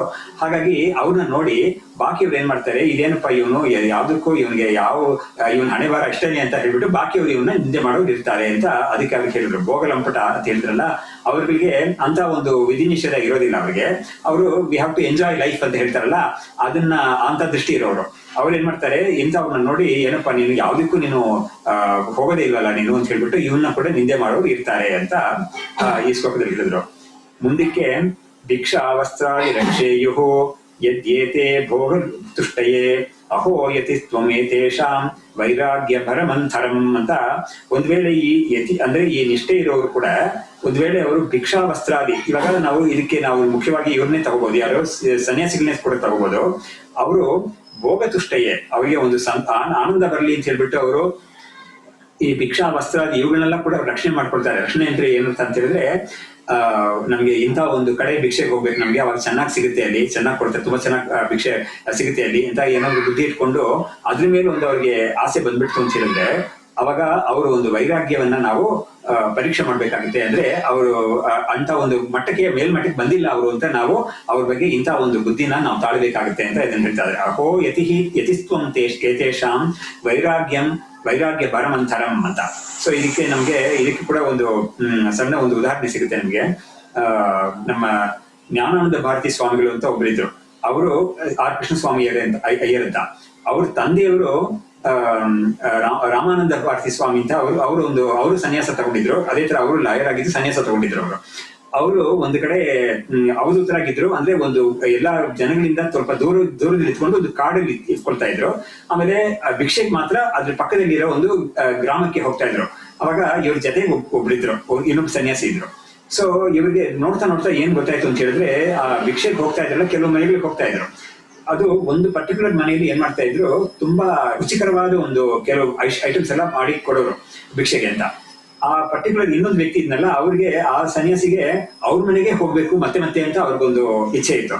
ಇವ್ರು ಅದನ್ನ ಕಂಡುಕೊಂಡು, ನೋಡು ಅವ್ರ ಮನೇಲಿ ಪ್ರತಿ ದಿವಸ ಏನಾದ್ರು ತುಂಬಾ ರುಚಿಕರವಾಗಿ ಒಂದು ಮಾಡ್ಕೊಡ್ತಾ ಇದ್ದಾರೆ ಅಂತ ನೀನು ಅಲ್ಲಿಗೆ ಹೋಗ್ಬೇಕು ಅಂತ ಹೇಳಿದ್ರೆ, ನಾನು ಇನ್ಮೇಲೆ ನಿನ್ ಜೊತೆಗೆ ಬರೋದಿಲ್ಲ. ಆಮೇಲೆ ಅವ್ರ ಮನೆಗೂ ನಾನು ಹೇಳ್ಬಿಡ್ತೀನಿ, ನಾನು ಈ ಮನೆಗೆ ನಾನು ಮತ್ತೆ ಭಿಕ್ಷೆಗೆ ಬರಲ್ಲ ಅಂತ. ಯಾಕಂದ್ರೆ ನಾವು ನಾವು ಇಂಥ ಒಂದು ಸನ್ಯಾಸ ತಗೊಂಡಿರೋದು ಇವುಗಳಿಂದ ನಾವು ದೂರ ಇರಬೇಕು ಅಂತ. ಆದ್ರೆ ನೀವು ಮತ್ತೆ ನಮ್ಗೆ ಈ ತರ ತುಂಬಾ ರುಚಿಕರವಾದ ಸ್ಪೆಷಲ್ ಐಟಮ್ಸ್ ಅಂತ ನೀವು ಮಾಡಿ ಹಾಕ್ತೀರಿ ಅಂತ ಹೇಳಿದ್ರೆ, ನಾವ್ ಯಾತಕ್ಕಿಂತ ಬರ್ಬೇಕು, ನಾವು ಬೇರೆ ಕಡೆ ಹೋಗ್ತೀವಿ ಅಂತ ಅವರು ಆತರ ಒಂದು ತೀರ್ಮಾನ ಮಾಡಿದ್ರು. ಆ ಇನ್ನೊಂದು ವ್ಯಕ್ತಿನ ನೋಡಿ ಅವ್ರಿಗೆ ಇದನ್ನು ಹೇಳಿದ್ರಂತೆ, ನೋಡಿ ನೀನ್ ಈ ತರ ಒಂದು ನಿಮ್ಗೆ ಈ ತರ ಒಂದು ಅಭ್ಯಾಸ ಅಂತ ನೀನ್ ಮಾಡ್ಕೊಬಿಟ್ಟಿದೆ ಅಂತ ಹೇಳಿದ್ರೆ, ಇದು ನಮ್ಮ ಸನ್ಯಾಸಕ್ಕೆ ಇದು ಸರಿ ಹೋಗಲ್ಲ ಅಂತ. ಸೊ ಇದನ್ನ ಅವರು ಹೇಳಿದ್ರು ಅಂತ ನಮ್ಗೆ ಒಂದ್ ಕಡೆ ರೆಕಾರ್ಡ್ ಆಗಿದೆ. ಅದನ್ನ ಕೂಡ ನಾವು ನೋಡ್ಬೋದು.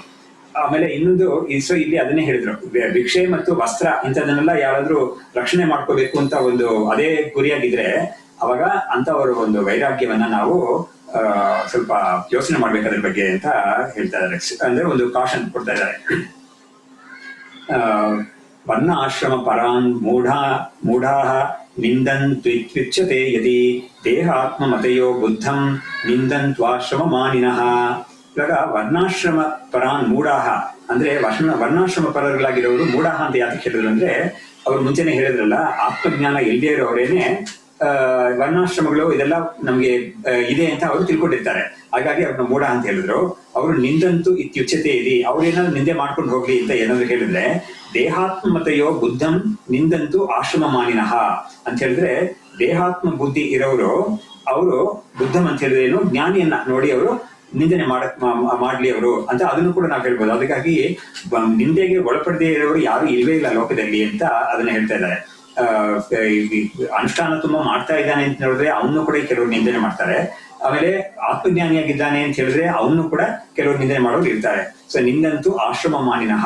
ಹಾಗಾಗಿ ದೇಹಾತ್ಮ ಮತೆಯೋ ಯಾತಕ್ಕೆ ಹೇಳಿದ್ರು ಅಂದ್ರೆ, ದೇಹಾತ್ಮ ಬುದ್ಧಿ ಇರೋರೇ ಈ ಆಶ್ರಮ ಅಂದ್ರೆ ವರ್ಣಾಶ್ರಮ ಬುದ್ಧಿ ಇರೋರು ಅವರೇನೆ. ಹಾಗಾಗಿ ಅವರು ಜ್ಞಾನಿಯನ್ನು ಕೂಡ ಅವರು ನಿಂದೆ ಮಾಡಕ್ಕೆ ಸಾಧ್ಯತೆ ಇದೆ ಅಂತ. ಯದಿತ್ತಂ ತತ್ವ ವಿಜ್ಞಾನೇ ಸಾಧನಾನುಪಮರ್ದನಾತ್ ಜ್ಞಾನಿನ ಚರಿತಂ ಶಕ್ಯಂ ಸಮ್ಯಕ್ ರಾಜ್ಯಾದಿ ಲೌಕಿಕಂ. ಇದು ತುಂಬಾ ಫೇಮಸ್ ಸ್ಟೇಟ್ಮೆಂಟ್ ಅವರದು, ಸೆಕೆಂಡ್ ಲೈನ್ ಅನ್ನೋದು. ಜ್ಞಾನಿನ ಚರಿತಂ ಶಕ್ಯಂ ಸಮ್ಯಕ್ ರಾಜ್ಯಾದಿ ಲೌಕಿಕಂ ಅಂತ. ತದಿತ್ತಂ ತತ್ವ ವಿಜ್ಞಾನೇ ಸಾಧನ ಅನುಪಮರ್ದನಾತ್ ಅಂತ. ಇದಕ್ಕೆ ನಾವು 90ನೇ ಶ್ಲೋಕ, ಇದಕ್ಕೆ ರೆಫರೆನ್ಸ್ 90ನೇ ಶ್ಲೋಕ. ಅದಕ್ಕೆ ಯಾರಾದ್ರೂ ಬರ್ಕೊಳ್ಳೋದ್ರೆ ಬರ್ಕೋಬಹುದು ಸೈಡ್ ಅಲ್ಲಿ. 90th ಶ್ಲೋಕ, ನಾನು ಅದನ್ನ ಓದ್ಬಿಟ್ಟು ಮುಂದಕ್ಕೆ ಹೋಗ್ತೀನಿ. ತುಂಬಾ ಮುಖ್ಯವಾದ ವಿಷಯ ಅಲ್ಲಿ ಹೇಳಿದ್ದಾರೆ ಅವರು. ನೋಡಿ, ಅವ್ರು ಹೇಳಿದ್ದಾರೆ 90ನೇ ಶ್ಲೋಕದಲ್ಲಿ, ಮನೋವಾಕ್ಕಾಯ ತದ್ಬಾಹ್ಯ ಪದಾರ್ಥ ಸಾಧನಾನಿತಾನ್ ತತ್ವವಿನ್ ನೌಪಮೃದ್ನಾತಿ ವ್ಯವಹಾರೋ ಅಸ್ಯ ನೌಕತಃ.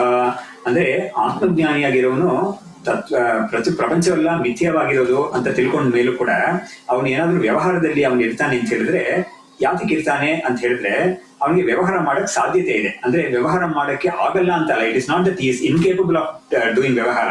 ಅವನಿಗೆ ವ್ಯವಹಾರ ಮಾಡಕ್ಕೆ ಯಾರಿಗೂ ಕೂಡ ಏನ್ ಬೇಕಾಗುತ್ತೆ, ಮನಸ್ಸು, ಬುದ್ಧಿ, ದೇಹ, ಇದೆಲ್ಲ ಮನಸ್ಸು, ವಾಕು, ದೇಹ ಅಂದ್ರೆ ಇಂದ್ರಿಯಗಳು, ದೇಹೇಂದ್ರಿಯಗಳು, ಮೈಂಡ್ ಬಾಡಿ ಕಾಂಪ್ಲೆಕ್ಸ್ ಅಂತ ಹೇಳ್ತೀವಲ್ಲ, ಅದು ಖಂಡಿತ ಒಂದು ವ್ಯವಹಾರ ಮಾಡಕ್ ಬೇಕಾಗಿರೋದು. ಅದು ಆತ್ಮಜ್ಞಾನ ಪಡ್ಕೊಂಡವನಿಗೂ ಅದು ಭದ್ರವಾಗಿ ಇರುತ್ತೆ. ಅದೇನು ಅದಕ್ಕೇನು ಕೊರತೆ ಏನು ಬಂದಿರಲ್ಲ, ಆತ್ಮಜ್ಞಾನದಿಂದ ಏನು ಕೊರತೆ ಆಗಿರಲ್ಲ. ಹಾಗಾಗಿ ಅದೆಲ್ಲ ಭದ್ರವಾಗಿ ಇರೋದ್ರಿಂದ ಅವನು ವ್ಯವಹಾರದಲ್ಲಿ ಕೂಡ ಅವನು ಇರ್ಬೋದು ಅಂತ ಹೇಳಿದ್ರು. ಅದರಿಂದ ಅವನಿಗೆ ಲೇಪ ಏನೂ ಆಗೋದಿಲ್ಲ ವ್ಯವಹಾರದಲ್ಲಿ. ಇನ್ಫ್ಯಾಕ್ಟ್ ಅವನು ವ್ಯವಹಾರದಲ್ಲಿ ಇರಬೇಕು ಅಂತ ಕೆಲವು ಕಡೆ ಭಗವಂತನೇ ಕೂಡ ಹೇಳಿದ್ದಾನೆ. ಅಜ್ಞಾನಿಗಳ ಮಧ್ಯದಲ್ಲಿ ಜ್ಞಾನಿಯಾಗಿರೋನು ಕೂಡ ಇದ್ದುಕೊಂಡು ಅವ್ರಿಗೆ ರೋಲ್ ಮಾಡೆಲ್ ಆಗಿರ್ಬೇಕು. ಅವ್ರು ಮಾಡ್ತಾ ಇರೋ ಕರ್ಮಗಳೆಲ್ಲ ಇವನು ಮಾಡ್ಕೊಂಡು, ಆದ್ರೆ ಅಟ್ಯಾಚ್ಮೆಂಟ್ ಇಲ್ದೇನೆ ಇವ್ನು ಮಾಡ್ತಾ ಇರ್ತಾನಲ್ಲ, ಅದರಿಂದ ಒಂದು ವಿಶೇಷತೆ ಇದೆ ಅವ್ರಿಗೆ ಕಡೆ. ಇವನಿಗೆ ಒಂದು ಅವ್ರಿಗೆಲ್ಲ ಇವ್ನು ರೋಲ್ ಮಾಡೆಲ್ ಆಗಿರ್ಬೇಕು ಅಂತಾನೆ ಗೀತೆಲ್ಲ ಹೇಳಿದ್ದಾನೆ.